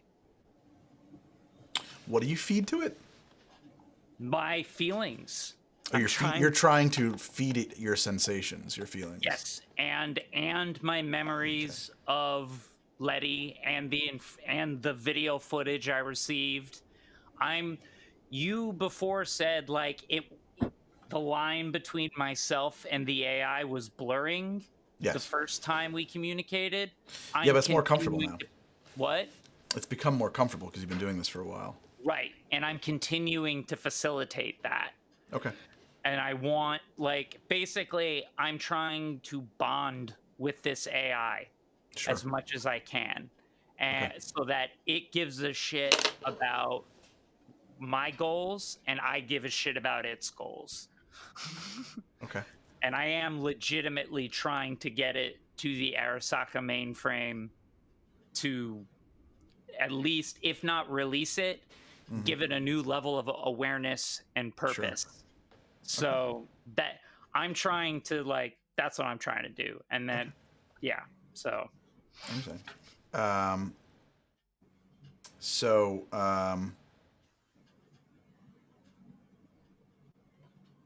Dr. Dross is just, anybody who bothers to notice, he just kind of like, okay. He just sort of like looks at Mr. Friend, pull this thing out, plug into it, and then kind of blink out, and he just goes, huh, all right.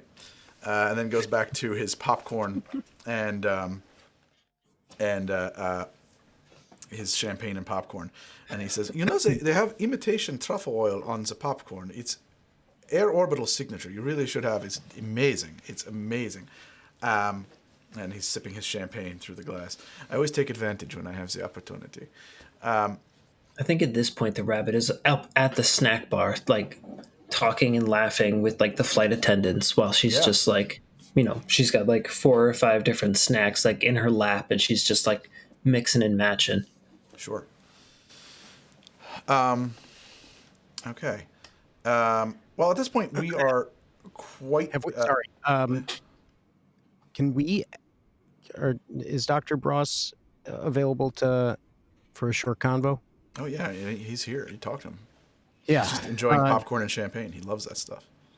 Dr. Bross. Dross. Dross. D-R-O-S-S. Yeah. Dr. Alvin Dross. My middle name is Felix. Some people call me Felix. Huh.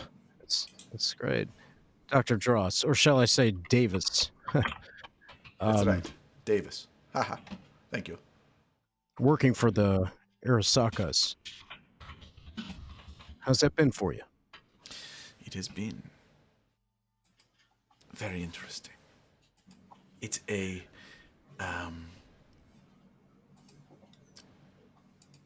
very confusing company. You understand that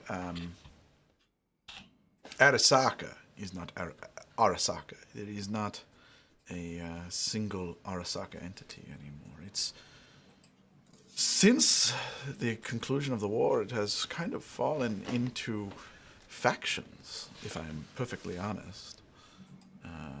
You have Saburo and his daughter, Hanaka, in the Green Pheasant. They are based primarily in Japan and are our employers on this mission in their effort to reclaim the files. But in truth, Michiko, the dove, she is really a head of an entire Arasaka clan in her own right. So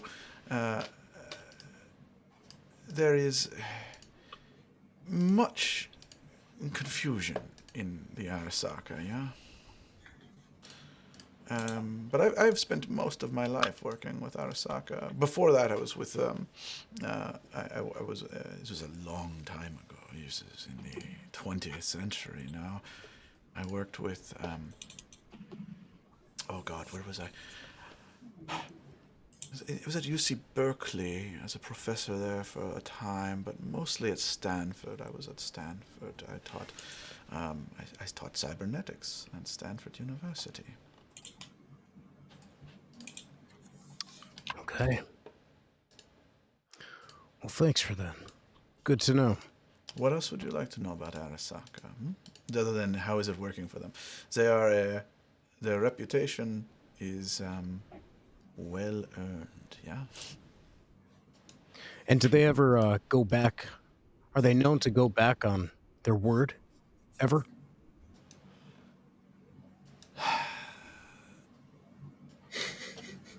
It depends on who they gave their word to, but generally, no. Yeah. It is, they take honor very seriously. It is not a joke to Saburo and the Arasaka clan in large, yeah. Well, that shouldn't exclude somebody who, just because somebody is not familiar with them, doesn't mean that they suddenly shouldn't hold up their end of the bargain. Because no, it's not. It's an they issue promised of us quite a bit. Oh, I see. And, yes. And if we come back with the items necessary to fulfill this, our bargain, our not bargain, our end of the deal, we need to know that we can come out of this alive. Oh, I see what you're saying. Yeah. No. What is that weird sound? I'm sorry, I'm hearing a weird sound in my headphones. I don't know if it's coming off of one of your computers or not. He says, no, it's a thing. I forget the word for this, but it is a thing that happens when someone is beneath contempt. They have no honor, so therefore they are undeserving of your honor, if I may. I think that's how it works. I'm not very clear. It's their culture. I'm not big on that. But no, I think we've done nothing to earn their enmity, and I think that they will make good on payment. I see no reason why they should not, yeah? Yeah. Good to know. So the three factions of Arasaka, right, I mentioned the green pheasant, the Kiji, the dove, the Hato, and the hawk faction, the Taka, which is in shambles, scattered all over the place ever since Yorinobu died. But yeah, always warring with each other, the Arasaka. Anybody else have any questions for this guy? Is that in character? Yeah. Yeah, has anybody else had any questions for this guy, yeah? You little girl. Murder Bunny. Your microphone is muted, so I cannot... Your MOS at the moment. I cannot hear you. Oh, she just starts yelling from the snack bar, see if you can catch this, and she just flicks a piece of popcorn as it just like slowly floats through the zero G. Yes, this is fun. He like leaps out of his chair to try to catch it in his mouth. Cool. That's the spirit. At this point, you guys are actually, in fact, we are on approach now for rendezvous at Crystal Palace. I hope you've enjoyed flying with Orbital Air today, and enjoy your stay at Crystal Palace. And when you return home, remember us, because we're the only space line that does that. And so at this point, they start moving in maneuvering, and as they do, the space plane sweeps a view of the Earth, and you are now at Lagrange 3. You're very far. The Earth is a blue marble, and you can see the entire planet with your own eyes, except for you, Mr. Friend, who've chosen to not be present for this scene. Yeah. I've got other priorities. Yeah, it doesn't matter. This will happen to you at some point anyway, because there are windows everywhere. It doesn't matter. So there's a well-documented effect in those who have had this experience called the overview effect. You should all roll a D3 now, and we will forecast your roll, Mr. Friend, because this will happen to you at some point. You'll get a view. None of you have been to space before. You all recover D3 humanity by virtue of the overview effect. It's not in the books. I just thought that would be a fun thing to do. A lot of people who've gone to space have had that experience, and they say it fundamentally changes them to see the planet all at once. Okay, Mr. Friend gains a little humanity back. Nice. Who'd have thought? It's only going to make everything that's happening with his girlfriend worse. As they make this maneuver, this roll and turn maneuver to prepare to dock, you do get a sweeping view of the Crystal Palace.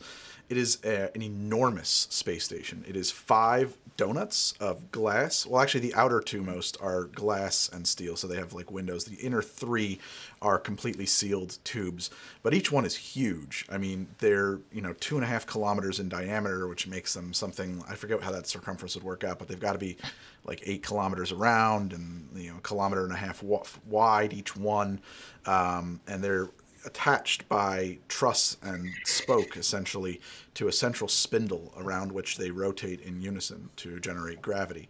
The docking bay is, of course, not in that part that moves. It's in a gimbaled housing on the central spine where you will be docking. And you are moving into that position. There's some puffs and turns and yawing and maneuvers made, and eventually the space plane that you guys have been in comes in for a landing inside of a docking bay. The doors seal behind you. The room pressurizes. The flight attendants come out on their Velcro feet, and so do you guys. You're Velcroing around. Your hair is floating. Your heads are huge, because that's another thing that happens in space. All the blood that is normally being pulled by gravity isn't anymore, and is equally distributed in your body, so your face swells. And you guys very awkwardly, since none of you have been in 0G, make your way out the door and into this cargo bay. There are handholds everywhere. They are, this is a 0G environment, and they are prepared to handle people who are moving in this way, right? Basically, guests. Yeah, they've dealt with newbies before. They're Yeah. trained for that. I'm sure it needs to go without say. Well, it should go without saying that the rabbit is not sticking to the ground at all. She's like all over the damn place. She's like pretending to swim through this 0G and like trying to pull herself along, bouncing off the walls, zigzagging all over the place, just like, I could fly, bitches. Well, that's actually a huge problem, because you're in a cargo bay where you could easily put yourself into a spot where you're nowhere near a wall and you are stuck in the middle of the room. Floating like, The flight attendants have a very long. Her ankle, and I pull her down. Oh, I was gonna say the flight attendants have a very long pole, like an animal control collar with like a rope at the end, and they like slip it over your head. Happens all the time. Don't worry about it, sweetheart. And they just like choke you down to the ground, and then they keep you in it. They're being very polite about it, but obviously just like forcing you along with this choker. It's like, yeah, you know what? A lot of people accidentally slip off the ground, but this keeps them right where we want them. So sorry about that. Can't hold me down. Grootier than usual. If that means anything to anyone. So you guys move into. There's a door at the far end of the docking bay. It's like an airlock. And it's open. You guys move into this airlock. The door seals behind you, and you are now in a white kind of tube-shaped room with even flat lighting. And there's another airlock door on the other side. The door seals behind you. The flight attendants bid you farewell. They return to the space plane. And then some air pressure shifts, and the inner door doesn't open. Instead, there is a heavily armed guard at a window. He's wearing, basically, he looks like he's wearing a bomb-proof suit, like that ordnance disposal type suit. He's wearing a full-blown like helmet, combat helmet. He's got he's got like this visor with like cyber optics that can like sweep in and out of his eyes. He's got like one of those bomb-type collars, lots of big, heavy shoulder pads, stuff like that. And he comes over to the window, taps on it, waves, gives a smile, and then you hear his voice over an intercom. I'm Agent Jack Roberts. I'm here with ESA Customs. Do you have anything to declare today? Yeah, it's all a joke. Life is meaningless. Copy that. He leans back and he seems a little bit confused, and then he kind of like whispers over his shoulder to somebody else. He goes, "Okay, great. We're gonna need to search all your bags. Thanks." Oh, fuck you, Brandon. The rabbit gets real sweaty thinking about all the drug candy she has on her right now. I mean, I'm not that worried about sarcophagus. It's a box. Sure. So, but I'm gonna keep my eye on it.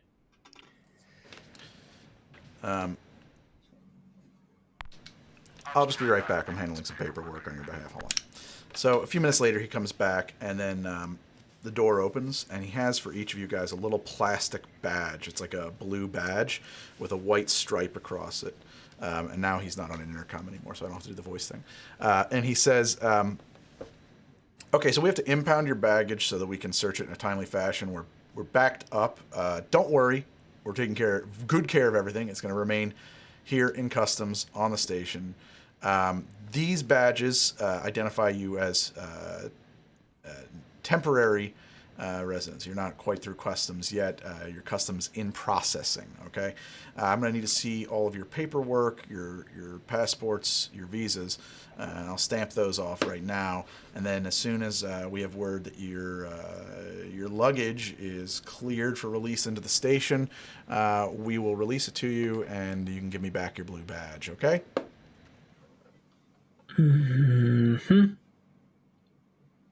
That sounds good, right? Isn't that what we're supposed Dr. to do? Tross is just like, yeah, it's fine for me. So yes, He sir. only has his little briefcase. He hands it over. Yeah, I think the rabbit would just have the one, she would just have like a small carry-on that she deconstruct into a I have rifle in. my like luggage of clothing, and then I have the sarcophagus. I'm definitely not leaving the customs area until I get my shit. It's going to be a couple of days, friend. And I can't really... Sorry, can I go up to... This. I look at Branton. I'm like, I need my luggage. Yeah, I nod to Mr. Friend. I walk up beside Zero, and I say, Mr. Shivrat, I believe you can help us with this situation. Will you expedite this process? Yeah, we give it a shot. So, I'm gonna go up to the Jack. the Jack. That's his name, just Jack. Jack. All right. I'm gonna go up to Jack, and I'm gonna start picking his brain. I want to get some information. I want to find out how we can expedite this process.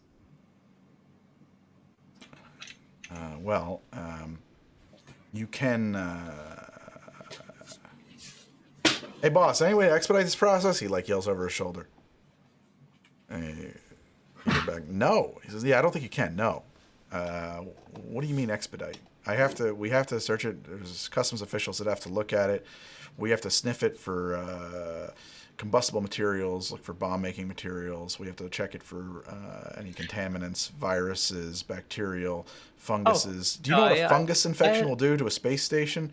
We've got to scrub it for weapons, radioactive fissile materials, and all the rest. I mean, that takes time. Do I get the sense it would be appropriate to offer a bribe in this situation? You would roll streetwise to get that sentence. Streetwise, I think you would roll human perception to get Or that. would I roll bribery? That's a great question, actually. Can we look? That's a good point, because bribery, I think, does actually encompass how to bribe. Yeah. Skill of knowing when to bribe. So yes, you would roll bribery. Okay. I'm gonna toss 2 luck points onto that. Great. You're gonna roll against a DV of 18. Oh fuck! All right, this is going to be a tough one. Do you have any more luck points? Let's see how many I have. We're at the end of the session, so yeah. Drop them. So I have 2 luck points. So I'm going to use them both. And roll high, buddy. Yeah. Fingers crossed. Where's my bribery roll? This is going to be +2. Oh, So yeah. that's a nice. Nice. You're my man, Zero. Well, yeah. Do the bribe. Play it. I'll chip in. I don't give. And so I say, I mean, we are of course completely sensitive to that, and I just start like fiddling with do we have wallets? Like, how does this work in the future? I just start. I take a couple like cyber coins or You have what? wallets. We have cred cards or something like You that. would have there are wallets, and then there are like chips, like what do you call like a what's the word I'm looking for? Like not a planchette. What's like that thing when you're super high roller at the casino? It's not a. Oh, you're talking about like the square. Yeah. marker? Yeah, it's Yeah, like the there's square like marker. digital Okay. markers, and they are hard. They're like if a digital marker is set to 20,000 Eurobucks or whatever, that marker is set to 20,000 Eurobucks. You can't like store money on it and remove money from it. Like it has to be set by a bank. It is for conducting it is for hand delivering large sums of cash. So it's transferable like cash. Yeah, it is basically a cash economy by and large. Okay, so I'm gonna pull a couple of these out of my pocket. Let's say it's let's say it's like about 500 Eurobucks on a chip, whether that's one or more chips. I started just like bouncing these about, like tapping these on the counter in front of him, like, yeah, but like there's I mean, it's not too busy here right now. I mean, surely like there's got to be a way that you guys can move this stuff through a little quicker.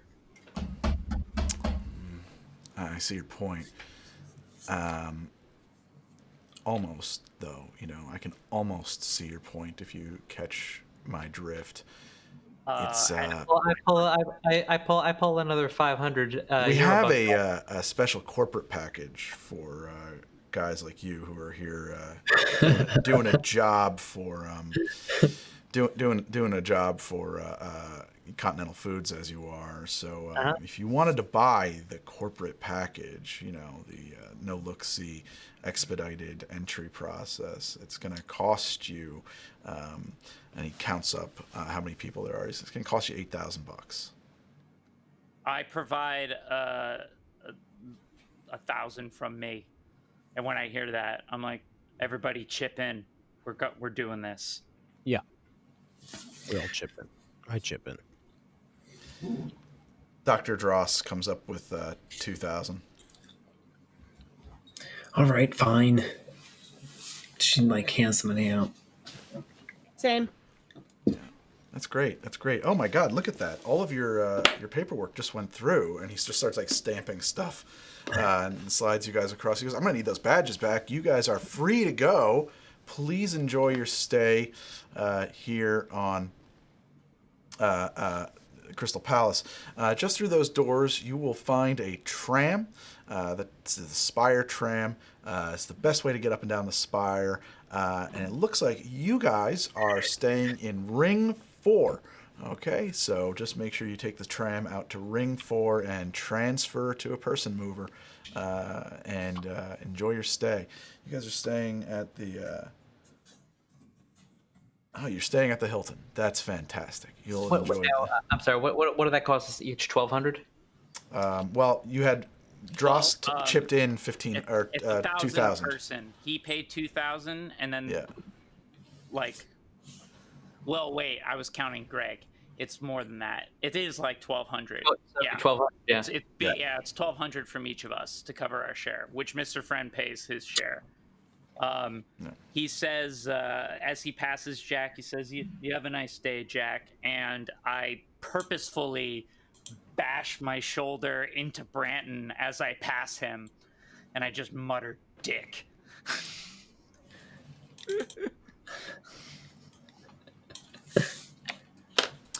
You guys Velcro walk all the way down to where the tram is. You amble awkwardly into the tram. You try to push him, but you bounce off of him in 0G and awkwardly smack your head against the wall. I feel like an idiot. She's like, oh shit, there's the momentum. You know what I meant. Yeah. You guys take the tram and ride your way down to the 4th ring, transfer to the mover, and out to the ring you go, and eventually make it to your suite. It is a palatial corporate executive suite. There are several bedrooms, a huge, very comfortable living room. There is a number of digital windows, so you have panoramic space views that are just absolutely incredible. The windows are, of course, digital because these rings don't have windows. It's the outer rings, and also it would make you nauseous because you're spinning quite fast out here in the ring to have gravity. But you do have gravity. You have about 0.8 gravity, so it's pretty good. It's actually better than the moon. And I think that is where we end our session here in outer space. Yeah. With the rabbit just bouncing off of everything. That Jesus. was really You have cool. gravity against that rabbit. You have gravity. Really cool. Jump really high. Good sesh. Yeah, that was great. Yeah. Thanks, guys. That was a good time. Cassandra, I really am psyched your recruitment efforts on Branton. I'm psyched to see where that goes. Yeah. What a great storyline. I want to see more of that. Yeah. Yeah, that's I so am cool. excited. I wonder if we're all eventually going to become part of the death cult. Anything's possible. I mean, it's true. Possible. I mean, am kind of on a nihilistic warpath now. I'm technically already in it because all you gotta do is ask me. I'll be like anything for a friend. The death cult is so awesome. Everybody likes TalkBox, right? That's so cool. Greg likes his toys. I got a Zoom V3 vocal processor, and so I'm fucking around with it. I think I want a smaller microphone. This one is too large for the job, but I just want too big? Yeah, I think what I want is like one of those Shure the microphones they use for like the harmonica mics, the little silver bullets, or what are those things are called? The green bullet. All right, guys. Hey, thank you all so much for watching, and this was High Tech Low Lives. We are Liz as Cassandra, the tech, the fixer, the machine lady, the Donatello. We are her affable husband, Affable. I'm just gonna fucking introduce you that way. You're Affable. Mr. Anthony as Zero, the media. We are Ari David as Mr. Friend, the Netrunner, who is hanging out with some kind of cyber demon god monster all the time. Follow me on Twitch and Twitter at the Amazing Ari. Hold on, let me help you out with that just one more time. Follow him on Twitch and Twitter. Okay. Thank you. Yeah, you're welcome.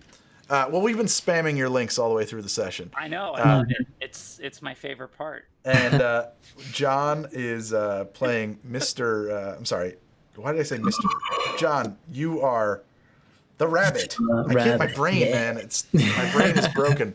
You are John, who plays the rabbit, a solo. What's a solo? Like a street soldier for hire. John, did we actually have your link in the noise that's been bumping out? Did I ever get that in? Is your link in the noise in the thing? I don't think so. I don't know. Man, you should have spoke up, dude. I wasn't paying attention. I'm sorry. Well, John is a 3D printer extraordinaire. You can find his 3D printed wares at the Hungry Fox Minis. Foxminis.com, mostly on Instagram, I guess you could say. Etsy. I'm all over the place. Come look me up. And shout out to Barkov for finally making it through a whole session. Shout out Hungry to Barkov. Foxminis.com. And of course, Branton, played by Mr. Ari Rubin, the man with the mic. I don't know why. That's me. What's up? Check out my show tomorrow night, 10 p.m. Eastern, 7 p.m. Pacific. What's your show called? It is called Alone with Ari, and I love that. It's going to be a fun one tomorrow. So good. What's going on tomorrow? Am I in it? You're going to be there. Oh, cool. I'll be there this time. I'm going to be on his show. So check it out. It's at Rubin on Rye. And Amazing Ari, by the way, is streaming all the fucking time. You are streaming how many days a week?